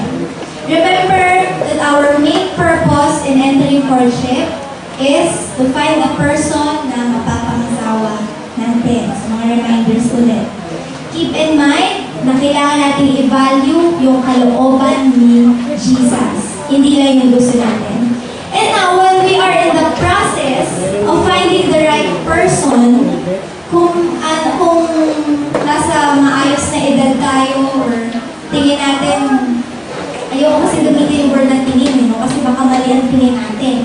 So kung nire-reveal ni Jesus na meron ng chance na time mo na to enter courtship, kailangan natin harapin muna yung reality that we must be ready. Ready. At sa pag-uusap ulit namin yung Redmar, nga ba kami pag-uusap, no? Merong mga madalas na mga questions na tinatanong na i-share natin, no? Pag-share natin, pag-uusapan natin. For example, meron tayong 4 questions. Una, when is the right time to court or be courted by someone? Kailan ba yung tamang time para manligaw o magpaligaw? The right time is different for each person and unique to each situation. Sorry na yung letters. So, yung tamang panahon, magkakaiba na sa bawat tao dahil magkakaiba ang sitwasyon. Maturity levels and life experiences are varying factors. Kaya iba-iba, kasi iba-iba yung maturity level ng tao. May iba na handa na, pero pwede may mas matanda sa kanya, kahit mas matanda na sa edad, hindi pa naman handa. So, iba-iba siya. Yung right time. Again, when is the right time to court or be courted? Kailan yung tamang time para manligaw tayo at magpaligaw tayo, mentor tayo sa courtship? Some are ready at their teenage years, and some are ready, only ready in their late 20s or 30s or 40s. Some are never ready at all. Yung iba, hindi talaga sila dumadating sa time na ready na. Spiritual growth is necessary. Napakahalaga ng spiritual growth. Meron ba mga, I'm sure may mga kilala tayo sa mga TV, yung tumatagal naman yung relationship nila, kahit hindi Christian, di ba? Meron kayong mga gano'n, pwede may kakilala kayo, pwede parents nyo or relatives nyo, na kahit hindi sila Christian, tumagal naman yung marriage. Kasi posible naman talaga yun. Pero yung marriage pa rin, na sentro si Jesus, iba pa rin talaga yung marriage na yan, di ba? Iba pa rin yan. At sana mas gusto natin yung ganong marriage. Yung si Jesus yung sentro. Spiritual growth is necessary. Kailangan ready tayo spiritually. Napakalaking factor niyan. Counsel from our parents and pastors are also one of God's way to revealing His will. Na-share ko nga before, diba, na minsan kaya natin tinatago na may nililigawan tayo at may nanliligaw sa atin. Kasi deep down in our hearts, alam rin natin na hindi pa tayo ready. Alam rin natin na hindi sila matutuwa o baka hindi sila mag-agree. So kapag meron kang duda, kailangan mo na ito talagang idulog kay Jesus at sa mga tao na makakatulong sa iyo, na gagamitin ni Jesus para tumulong sa iyo. Kapag meron kang duda, pag nahihiya ka, katulad ng sinabi kanina ni Ma'am Joy, marami sinisikret nila eh. Private eh, hindi mo alam. May nangyayari pala, di ba? Na magka-text pala sila palagi, di ba? Kasi secret. Nire-remain na private yung relationship. Pero like a wedding celebration, di ba? Sa kasal, relationships are meant to be shared. Kapag kasal, di ba marami kang iimbitahin? Unless na lang civil lang. Pero preferably, imbitahin mo yung relatives mo, yung friends mo, yung church family mo. So dapat sa relationship nyo, pasok din sila. Alam rin nila. Pero many youth ngayon, pumapasok sa relasyon na hindi alam ng kaibigan, hindi alam ng pastor, minsan madalas hindi alam ng magulang. So tinatago. Kaya usually yun yung nagiging source, kaya nagiging pababa yung relasyon. Hindi nagiging maayos lahat. So counsel ng parents mahalaga para malaman natin when is the right time to court or be courted. Napakahalaga ng masasabi ng mga nagmamahal sa atin. I'm not saying na ibang tao ha, kasi sa buhay natin, may mga ibang tao naman na hindi nila alam yung sitwasyon mo. Pwede husgahan ka nila, ba't ka nag-girlfriend na yan, nag-boyfriend pa yan. Pero yung mga taong malapit sa'yo, sila yung talagang makakapagbigay ng maayos na counsel para sa inyo. So I'm sure naman meron kayong magulang, tita o tito, Christian friends, make sure lang na spiritually mature din. Baka manghingi kayo ng advice, pero mali yung advice na bibigay sa'yo. Sa pastor mo, i-share na yung relationship. Malaking factor yan para malaman mo kung pwede ka na ba talaga pumasok sa courtship. Tanungin niya si Ma'am Joy. Ma'am Joy, tingin mo, pwede na kaya akong manligaw? I'm sure naman si Ma'am Joy, through the Lord, bibigyan kayo ng fair na counsel niyan. Diba? Andiyan si Pastor Noel, si Pastor Mon. Pastor Mon, pwede na ba sila manligaw?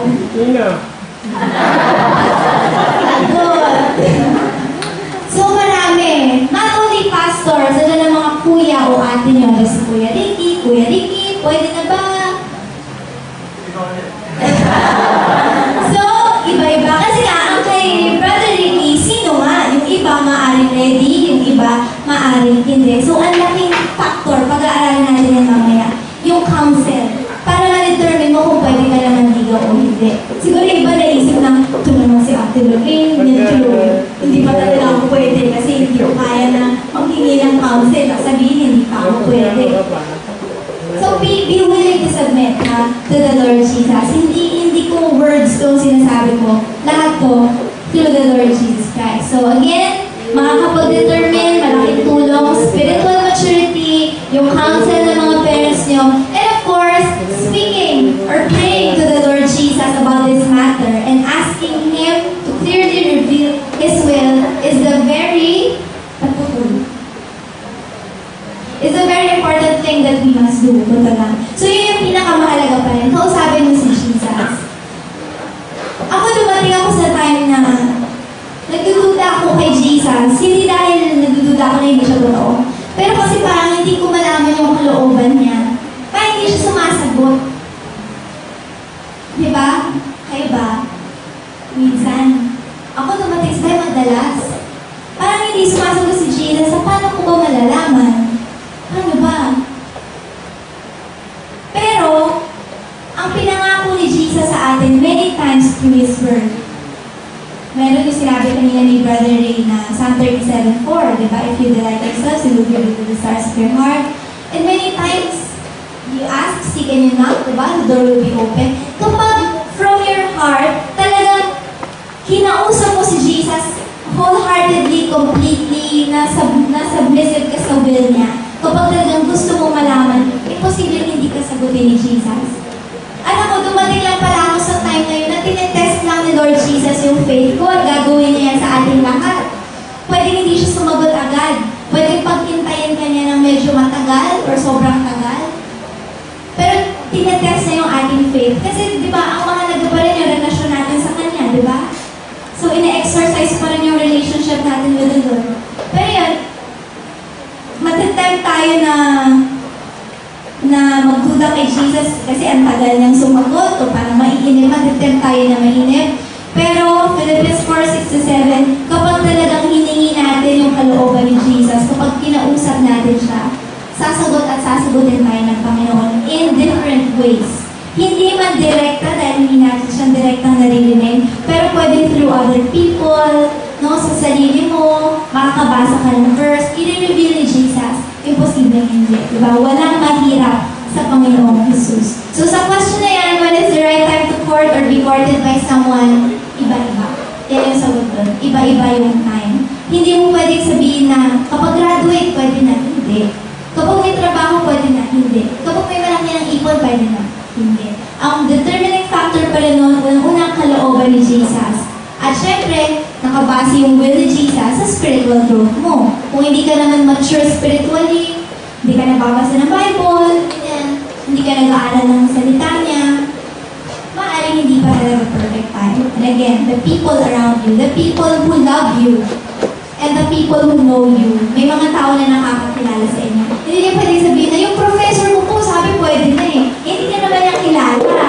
Baka hindi naman niya alam na tamad ka pala sa bahay, hindi ka pa pwedeng mag-asawa, halimbawa. So the people na nakakakilala sa inyo, dyan kayo kumuha ng counsel. At hindi naman tayo nagkukulang sa pastors. Huwag lang kayong mahihiya. May fear ba kayo na lumapit sa pastor? Meron na, di ba? Somehow. Di ba? Meron. Pero, pwede kayong anonymous na lumapit, sulat kayong letter. Diba? Bigay nyo. Sabihin, hindi papabigay ko. Ako. Diba? Pero, kung nahihiya kayo, like ngayon, kung may questions kayo, meron tayong paper, yung tracks na sinasabi ko. Pwede nyo sulatin sa likod. Mamaya, iwan nyo lang doon. Pasimple lang kayo, pati kayo mapansin.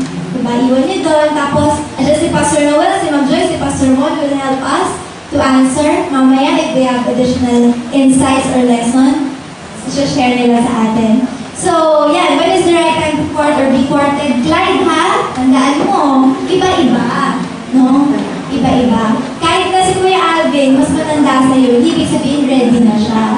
Diba? Baka mamaya mauna ka pang maging ready. Diba? We'll never know. So, hindi natin alam ang basta kalooban ni Jesus. Palagi, His will be done. Next, what can I do to be ready? So, ito na. Kasi gusto ko na maging ready. Ano pwede kong gawin? Diba? Paano ba natin ito mapapabilis? Siguro iniisip na iba.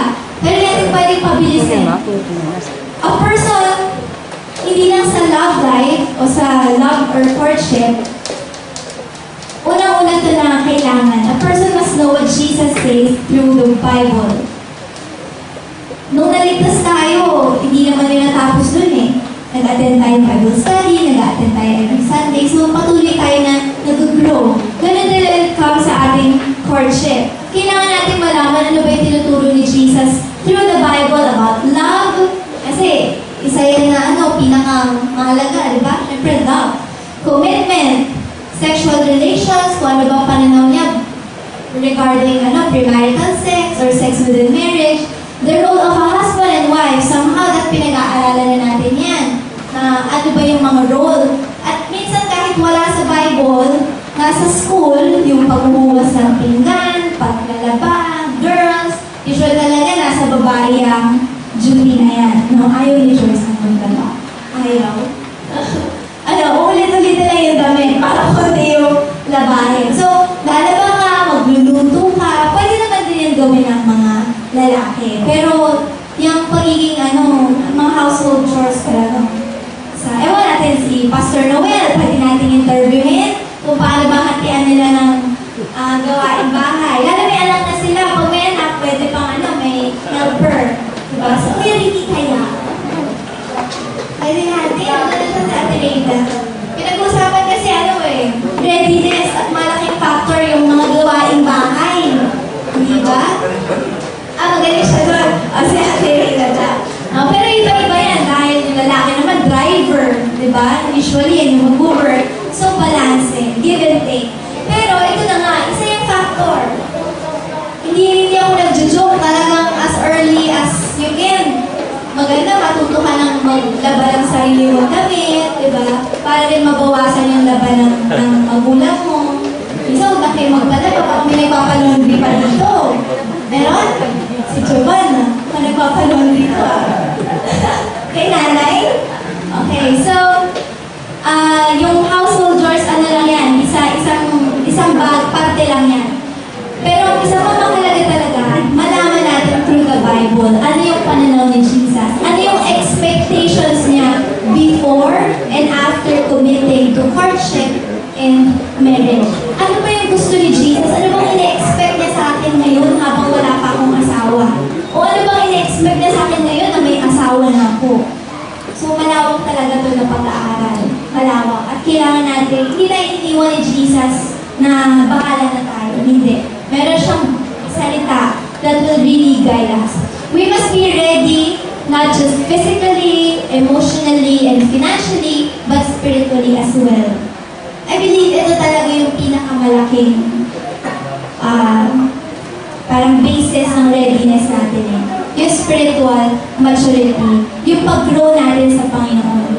Kasi kung naiintindihan mo na talaga, diba?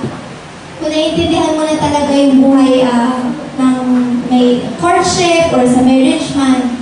But although, paano pa rin, sasaalang-alang pa rin natin yung iba, yung physical, yun nga, content ka ba lang, paano mo magagampanan ng maayos yung duty mo sa courtship sa marriage kung 10 years old ka pala. Diba? And then financially as well, lalo sa guy, malaking bagay din ang pagiging financially stable. Pero, hindi ito basihan. Hindi ito basihan. Na yung iba, hindi pa ako yung mayaman, kaya ayaw ko pa mag-asawa. Hindi ganun. No? Again, kalooban ni Jesus ang masusunod. Next question. So, yun yung bagay para maging ready tayo. Yan yung mga makakatulong. Although marami pa. Pero those are some of the things that can really help us to be ready. How can I know if he or she is the right person? Ito na yung kanina, yung sa courtship, di ba? Pag pumasok kayo sa agreement, na you will discover kung kayo ba ang gusto ng Panginoon sa isa't isa, paano mo ngayon matutuklasan? Baka mahirapan ka. At minsan nga, pag na-led ka lang ng feelings mo, tingin mo talagang siya na. Hindi hindi ito maglilid sa breakup. Ito na talaga. Totoo na to, di ba? Pwedeng si Satan din yan, niloloko tayo. So how can we know if he or she is the right person? As I said kanina, if you ask the Lord Jesus with an open heart and a humble spirit, pag humble ka, pag mapagkumbaba ka, ibig sabihin, inuuna mo yung kalooban ni Jesus. Madalas, kapag humingi tayo nag-pray tayo sa Panginoon, pero yung puso natin, natatanaw ni Jesus na kahit naman bigyan niya tayo ng sagot, hindi tayo susunod, baka hindi niya tayo sagutin. So may mga ganyan may mga prayer tayo na, Jesus, siya na ba talaga? Paalam mo naman sa akin, kasi talagang gusto ko na siya na ba talaga? Mayroong part sa'yo na pinipilit mo naman ngayon. May danger din sa pagpe-pray specifically sa isang tao na, Lord Jesus, ibigay niyo po sa akin si DP. Bawa, gano'n, di ba? Naibigay niyo po siya po, wala pong iba siya. May danger, bakit? Paano kung hindi yung tao na yun yung kalooban ni Jesus para sa'yo? Hiniling mo. Paano kung ibigay niya talaga? Hindi yan yung kalooban. Meron pa palang mas higit na better or mas higit na perfect na person para sa'yo. Pero minadali mo. Kaya na mali. At pagkasal na, may sinasabi rin ni Reverend Mar, na share niya palagi na pagkasal na, yun na yun. So, dapat pinag-iisipan siya mabuti. So, when it comes sa right person, pag nag-pray tayo kay Jesus, make sure na matanaw ng Panginoon na yung puso natin ay willing sa sagot niya. Willing na, Lord Jesus, pinag-pray ko to, pero your will be done, your will be done. Labanan natin, maging honest tayo, Jesus, medyo ano po kung ako lang talagang gusto ko po siya na pero turuan mo pa rin yung puso ko na mag-ingat para yung gusto mo pa rin yung masunod. Maging honest tayo sa Panginoon. Hindi, alam naman ni Jesus na nahihirapan tayo, nagtatem tayo, alam niya lahat. So gawin natin best friend si Jesus at itong matter na to sa love life, talagang ipagkatiwala natin sa Kanya. The Bible does not address how to find the perfect partner. Walang specific na guideline na study first. Diba? Ipon muna. Tapos, hanap ka ng bagay sa height mo. May mga ganyan pa pala ang mundo. No, na yung iba, kapag matangka ng babae, ayaw nila ng maliit na lalaki. Diba? Pero syempre, kung kalooban ni Jesus, diba? Kahit na ganyan pa yung kaliit, no, ito sobrang pagkalooban ni Jesus, yan talaga yung dapat natin sundin. Siguro sabihin mo, yung mas better pa rin talaga kung mas matangkad sa akin, diba? Pero again, lahat ng physical, bonus na lang yan ng Panginoong Jesus. Ang mahalaga talaga yung perfect plan niya para sa atin. So again, how can we know if he or she is the right person? So hindi na-address ng Bible specifically paano tayo makakahanap o paano natin matatagpuan. But the one thing na talagang malinaw na sinasabi sa atin ng Panginoon is to make sure that we do not marry an unbeliever. Amen? At may mga Christian din na hindi naman Christian talaga, so maging careful din tayo. At una-una, maging sure muna tayo sa sarili natin na tayong Christian tayo. Para maging maayos ang lahat sa buhay natin, tanggapin natin ang totoo si Jesus sa ating mga buhay. At yung mapapangasawa natin, yung may potential na makasama natin sa courtship ay believer din. Pareho kayo na center si Jesus. Kasi kapag wala si Jesus, napakalaki ng possibility na mag-fail. At sa pananaw ng Panginoon, fail na talaga pag wala siya. Pero kasi dito sa mundo, pwedeng mag-survive yung marriage dito sa mundo. Pero sa harapan ng Panginoon, kapag wala siya sa sentro ng kahit na ano, wala pa rin yan. Bagsak pa rin yan sa harapan niya. So, napakahalaga ng kasali si Jesus. Hindi lang kayong dalawa. Love triangle kayo with the Lord Jesus Christ. But that doesn't mean that we can marry any Christian. Now, Christian daw, ito may Christian dito, sige, yan lang. Hindi. Meron pa rin specific na plano si Jesus para sa atin. May tao pa rin siya na inihanda para sa atin. Pero yun ang main na requirement. Christian yung magpapangasawa mo, pareho kayo para ma-enjoy yung blessing, yung walang hanggang blessing ng Panginoong Jesus. So make sure na sa pag-pray natin sa right person, laging willing yung ating mga puso. So beyond choosing a right person na same faith, halimbawa, basta may Christian na, magpo-provide pa rin si Jesus kung yan na ba yun. Magpo-provide pa rin siya ng discernment. Ito yung mahirap na part, diba? Yung magpo-provide na i-reveal yung will niya. Marami sa atin, paano? Kailan? Yun yung mga tanong natin na huwag tayong malungkot, pero ma-excite tayo. Ano ma-excite tayo sa kung paano ni Jesus susulat yung love story natin. Ma-excite tayo, huwag tayong mainip, huwag natin madaliin. Rather, be excited na paano kaya, sino kaya yung makakasama kang habang buhay? Paano kaya kami magkakakilala? Diba? Paano kaya, saan kaya kami magpapakasal? Siguro sa isip mo lang, naiisip mo yung mga ganyan. Basta mahalaga talaga, submissive tayo sa kalooban ni Jesus. Sure na sure yan, i-reveal na yung ating, yung right person para sa atin. And another question na napag-usapan namin ni Reverend Mark is, when can we say, I love you? Kasi na-share nga na during courtship or ligawan, may mga nabubuo na parang nagiging sanay ka na sa kanya, tapos minsan nagbibitaw na ng mga ganyang salita. But we must always be reminded that saying I love you prematurely, kapag bigla mo agad sinabi, it can be a very unloving thing to do. pwedeng mali ka. Hindi mo yan muna dapat sinabi. Unless those words are sincere and an expression of true commitment na talagang kaya mo ng panindigan na mahal mo siya, those words are meaningless. At pwede talaga yung makasakit. Diba? Na nag-I love you, huwag natin i-take for granted yung mga salita na yan. Yung I love you, huwag natin yan gawin, tulad ng, hi, kumusta, I love you, good night. Diba? Huwag natin i-level dun. Pahalagahan natin yung mga salita na yan. Siguro sabihin nyo na, yung I miss you naman, hindi binanggit ni Ate Lorraine. Pero maging maingat din kayo sa pagsabi ng I miss you, di ba? Yung intent ng heart nyo, kung gusto nyo magpakilig lang basta-basta, careful pa rin, no? In all our words, mag-glorify si Jesus. So, tanong mo muna si Jesus. Pray ka muna. Pwede ko po bang sabihin I miss you sa tao na to? O baka iba ang isipin niya? O baka ako, iba rin yung reason ko, ba't ako nag-I miss you? So, kailangan maingat tayo.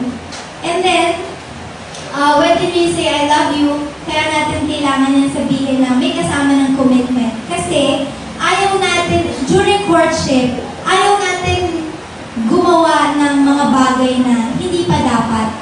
I'm not saying na sa kasal na kayo mag-I love you, hindi naman. Mag-ingat lang talaga na magbitaw ng mga sweet words during courtship. At yung iba nga, kahit hindi during courtship di ba? Nakakapagbitaw na ng mga ganong salita. Minsan na gustuhan mo lang. Ako marami ako na-experience kasi syempre may mga nag-ikwento sa akin at hindi nag-ikwento para magpa-counsel, gano'n, na nakilala lang ng youth camp and then nagka-text and then parang may gusto na daw sa kanila, diba? So yun yung mga danger, usually yung physical attraction. Tapos parang nade-develop na doon, tapos ayun na, danger din yung laging magkaka-text. Lagi kayong magkaka-text, mga youth, lagi ba kayo may ka-text sa mga youth? Wala na, ba't walang youth? Pero di ba madalas, I'm sure kayo madalas, ako nga nakakatanggap ako ng mga group message sa inyo Siguro madalas kayo makapag-usap.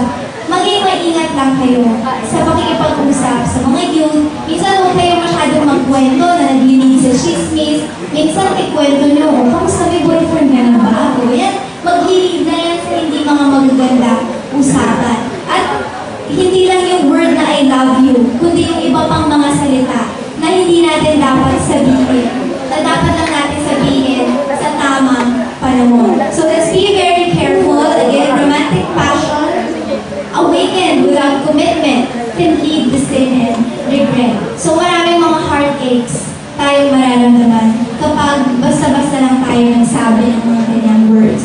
So yung mga question na yan, saan mga nakatulong ba sa inyo? Like, madalas na tanong na paano ba ako magiging handa para pumasok sa relasyon? So napakahalaga, spiritual maturity nyo, you seek the Lord. Seek first the kingdom of God, all these things will be added unto you. Unahin mo si Jesus, everything will follow. Bibigyan ka niya ng partner in life kung kalooban niya, basta unahin mo siya. Yun ang gusto ng Panginoon sa atin. When is the right time? Iba-iba yan sa bawat mga tao. Iba-iba, hindi nakabasa sa edad, hindi nakabasa sa stado mo sa buhay. Ang Panginoong Yesus sa mga kapag-determine yan. At makakatulong yung mga tao sa paligid nyo. How can you know kung yan yung tamang person? I-reveal niya ni Jesus in any way. I-reveal niya, ipapaalam niya sa iyo. And then when can I say I love you or other sweet words, kailangan natin maging maingat. Na huwag natin ito sabihin basta-basta. Napakasarap nang na-reserve mo halos lahat sa sarili mo doon lang sa taong mapapangasawa mo. Di ba? Na doon mo lang maibibigay. Even yung, masarap din sabihin yung word na I love you, sa kanya mo lang nasabi ng totoo. Diba? So huwag tayo masyadong, huwag natin ibigay yung mga parte ng sarili natin paunti-unti sa iba-ibang lalaki, iba-ibang babae. Maging maingat tayo, maging, i-reserve natin lahat ng yan para dun sa tao na mapapangasawa natin. Kahit na nasa engagement na kayo, careful pa rin. Baka hindi matuloy ang kasal. Baka ayaw pala niya, bigla magbago isip. So hindi. Nandun pa rin kayo sa time na kasal na kayo, dun yung magagawa at masasabi lahat ng mga bagay na para lang talaga dun sa tao na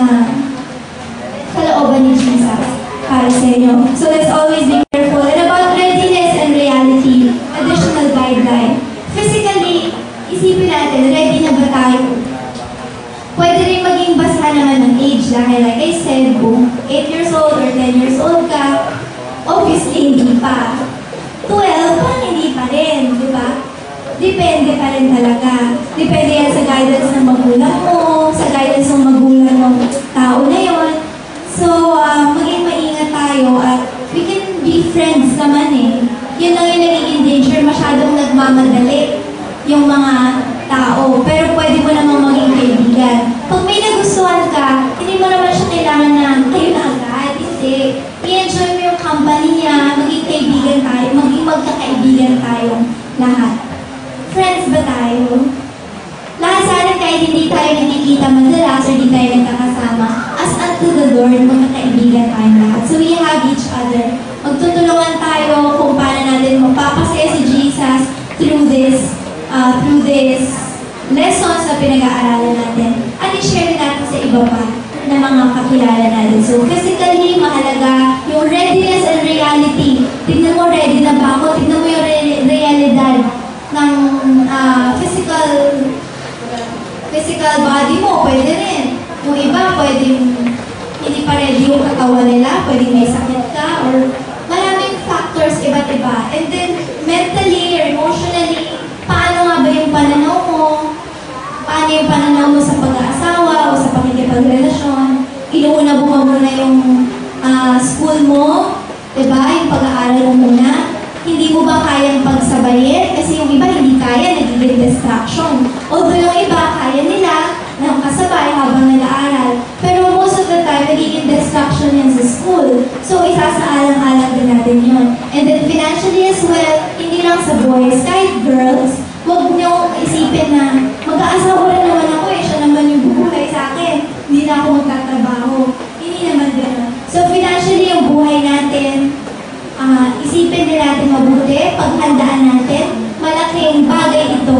Dahil kailangan natin ng pera dito sa mundo. Kailangan natin, lahat na yata ng ginagawa ngayon, ultimo tutulungan ka mag-park ng sasakyan, kailangan mo bigyan ng 5 to 10 pesos eh, di ba? Kapag 5, baka galit pa sa iyo yun, di ba? Kahit na wala naman silang masyadong natulong sa pag-park mo. So lahat ng kayo may bayad, di ba? Pag-isip mo sa umaga, tubig, toothpaste, pagkain, gas, panluto, lahat. So, napakahalaga talaga ng pera. Although we do not encourage the love of money, dahil root yan ang lahat ng evil, lalo na rin minsan sa mga magkakarelasyon, nagiging distraction, hindrance yung pera. Pero, financially lang, i-evaluate natin, especially sa boys. You take time to evaluate yourself, paano ba yung career mo. Siyempre, aim natin makaipon, dahil kailangan rin yan. Lahat ngayon may bayad na.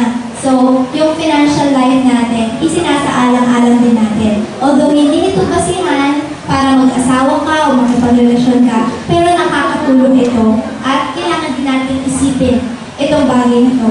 And of course, readiness and reality when it comes sa ating spiritual life. Kung aminado tayo na hindi pa tayo masyadong mature, spiritually, huwag tayong magpanggap na ready na ako.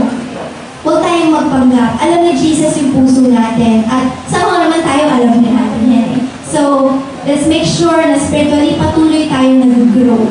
Patuloy tayo nag-grow. I'm not saying na pag nag-asawa kayo, hindi na kayo mag-grow. Patuloy pa rin yan. Pero ngayon, habang nandito tayo sa ating edad, ng mga kabataan, magpagamit tayo sa Panginoon. Hayaan natin na lumago yung ating faith. Kasi pagdating sa relationship, another challenge yan eh. May mga problema dyan. So para pag spiritually nag-grow ka na, madali mo na rin mahaharap kahit paano yung mga problema sa relationship. Diba? Kasi hindi tayo iwanan ni Jesus talaga na walang babae dito sa mundo. So we must all together study His Word. And then let's end with these questions. Some questions pa that may help us determine whether it is the right time, whether we are ready, at yung reality, talaga naiintindihan natin about courtship and marriage. Are my motives for pursuing courtship selfish and worldly, or are they to honor God? Yung iba nga, gusto magkaroon ng girlfriend o boyfriend para may ipagyabang sa friends. Yung iba, tingin nila may mga ganyan. Pwedeng kayo, hindi naman, pero baka may mga kakilala kayo na masashare niyan sa kanila. Na ano ba yung motibo mo para pumasok ka sa courtship? At hindi rin naman pwedeng maging main motive mo ay mag-asawa lang. Hindi. Lagi to glorify the Lord. Pag nag-asawa ka, make sure na maglilingkod kayong pareho sa Panginoon. So maraming mga bagay na kailangan natin isipin. At when it comes sa mga motibo natin sa pakikipagrelasyon, laging si Jesus yung una. Have I prayed about it? Pinag-pray mo ba talaga ng tunay? Ng tunay at walang tigil? Hindi naman yung mayak-maya, di ba? Na Jesus gusto ng po boyfriend, kailan po ba? Hindi naman. Pero, ipag-pray natin na i-reveal niya sa atin, kaya na mag-control ni Jesus yung emotions natin. Although hindi niya tayong ginawang robot, pero He can help us para mapigil natin kung meron ng tayong nagugustuhan, kasi alam natin hindi pa tama. Kaya tayo tulungan ni Jesus ang yan. Do I have proven character? Have I proven character? Am I growing in godliness? Patuloy ba ako na nag-grow in spiritual maturity? Patuloy ba ako nag-grow yung character ko? Nagiging Christ-like ba ang aking character? Am I cultivating patience or being led by my emotions? Katulad ng worldly and godly wisdom kanina, yung patience natin, pinapairal ba natin? In 1 Corinthians chapter 13, unang-unang binanggit dyan, love is patient. Dun sa anong tuloy-tuloy na. Love is patient, love is kind. Una yung patience. At paano natin pairalin yung patience kung hindi tayo ilalagay ni Jesus sa paghihintay? So, ilalagay talaga niya tayo sa moment na kailangan natin maghintay para mapairal natin ang patience. What do my pastors and parents have to say? Again, malaking factor ito. Maaaring iba sa atin walang Christian parents, pero magpo-provide si Jesus ng mga tao na gagamitin niya para tulungan tayo sa matter nito. How am I involved with the church? Mahalaga nito. Kung meron ka nang nagugustuhan, ano yung gift and ministry area mo? Ano naman yung kanya? Nagsiserve ba kayo pareho sa Panginoon? Can I provide financially? Ito naman, hindi lang naman to sa courtship. Sa marriage din, lalo. Siyempre, kailangan mo rin asikasuhin yung iyong career. Hindi ka naman mag-aaral yung iba tapos nag-aasawa na kasi yun. Bubuhayin lang sila ng magulang. Nangyayari yung mga ganyan. So, ikaw din, by yourself, lalaki ka man ng babae, career mo, isipin mo pa rin, ano yung trabaho mo. Dahil may mga tinawag talaga na kahit Christian, hindi ka mapu-full time sa ministry. May iba na may mga work talaga. Diba? May mga teacher, doktor, diba? Yun lang alam na work, eh, no? Hindi, marami pang iba, no? Pero lahat ng yan, anumang klaseng work yan, gagamitin tayo ng ilaw ni Jesus sa mga workplace natin. So, kung iisipin na, kailangan mag-full time sa ministry lagi. Pati ang issue na yan about career, hindi lahat nagiging full time sa ministry, hindi lahat naman nagtatrabaho, yung iba full time. Parang dito sa Boy Meets Girl, hindi lahat mag-aasawa. Maaring half dito sa atin, hindi pala mag-aasawa, posible yun. So, kalooban ni Jesus ang ating susundin. But when it comes financially, kailangan natin to isipin mabuti. Am I prepared to lead my future wife or husband spiritually and serve her in every way? Isa pa natin dapat tandaan na hindi talaga madali na pumasok sa isang relationship. Kasi before, ikaw lang yung iniisip mo, pero ngayon, ipapractice mo talaga yung self-sacrificial love. Na kapag merong isang bagay na gusto niya, tapos ikaw ayaw mo, kailangan mong i-practice yung sacrifice, which is mahirap, pero worth it naman. Parang sa Panginoon, hindi madaling maglingkod, hindi madaling nasundin lahat ng kumanda si Jesus, pero worth it. So, ganyan din sa ating pakikipagrelasyon, kailangan natin maging handa to serve the other person in every way. So, isa lang yan, konti lang yan, sa mga isang list lang yan sa maraming pang mga question na makakatulong sa atin para ma-evaluate kung ready na ba talaga tayo.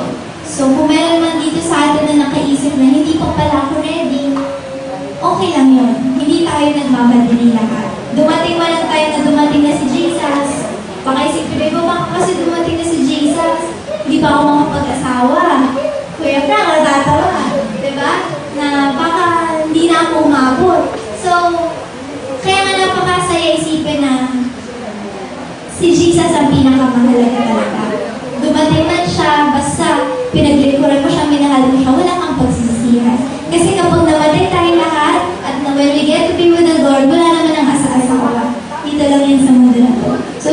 Jesus pa rin ang pinakamahalaga in everything. So again, readiness and reality. Pag-pray natin kay Jesus, natulungan niya tayo, i-evaluate yung ating mga sarili. Kung ready na ba talaga tayo. At tulungan niya tayo i-evaluate din yung paligid natin, yung realidad sa paligid natin. Huwag tayo mag-enjoy sa fantasy lang na basta gusto mo, type mo, feel mo, akala mo ito na, ito na.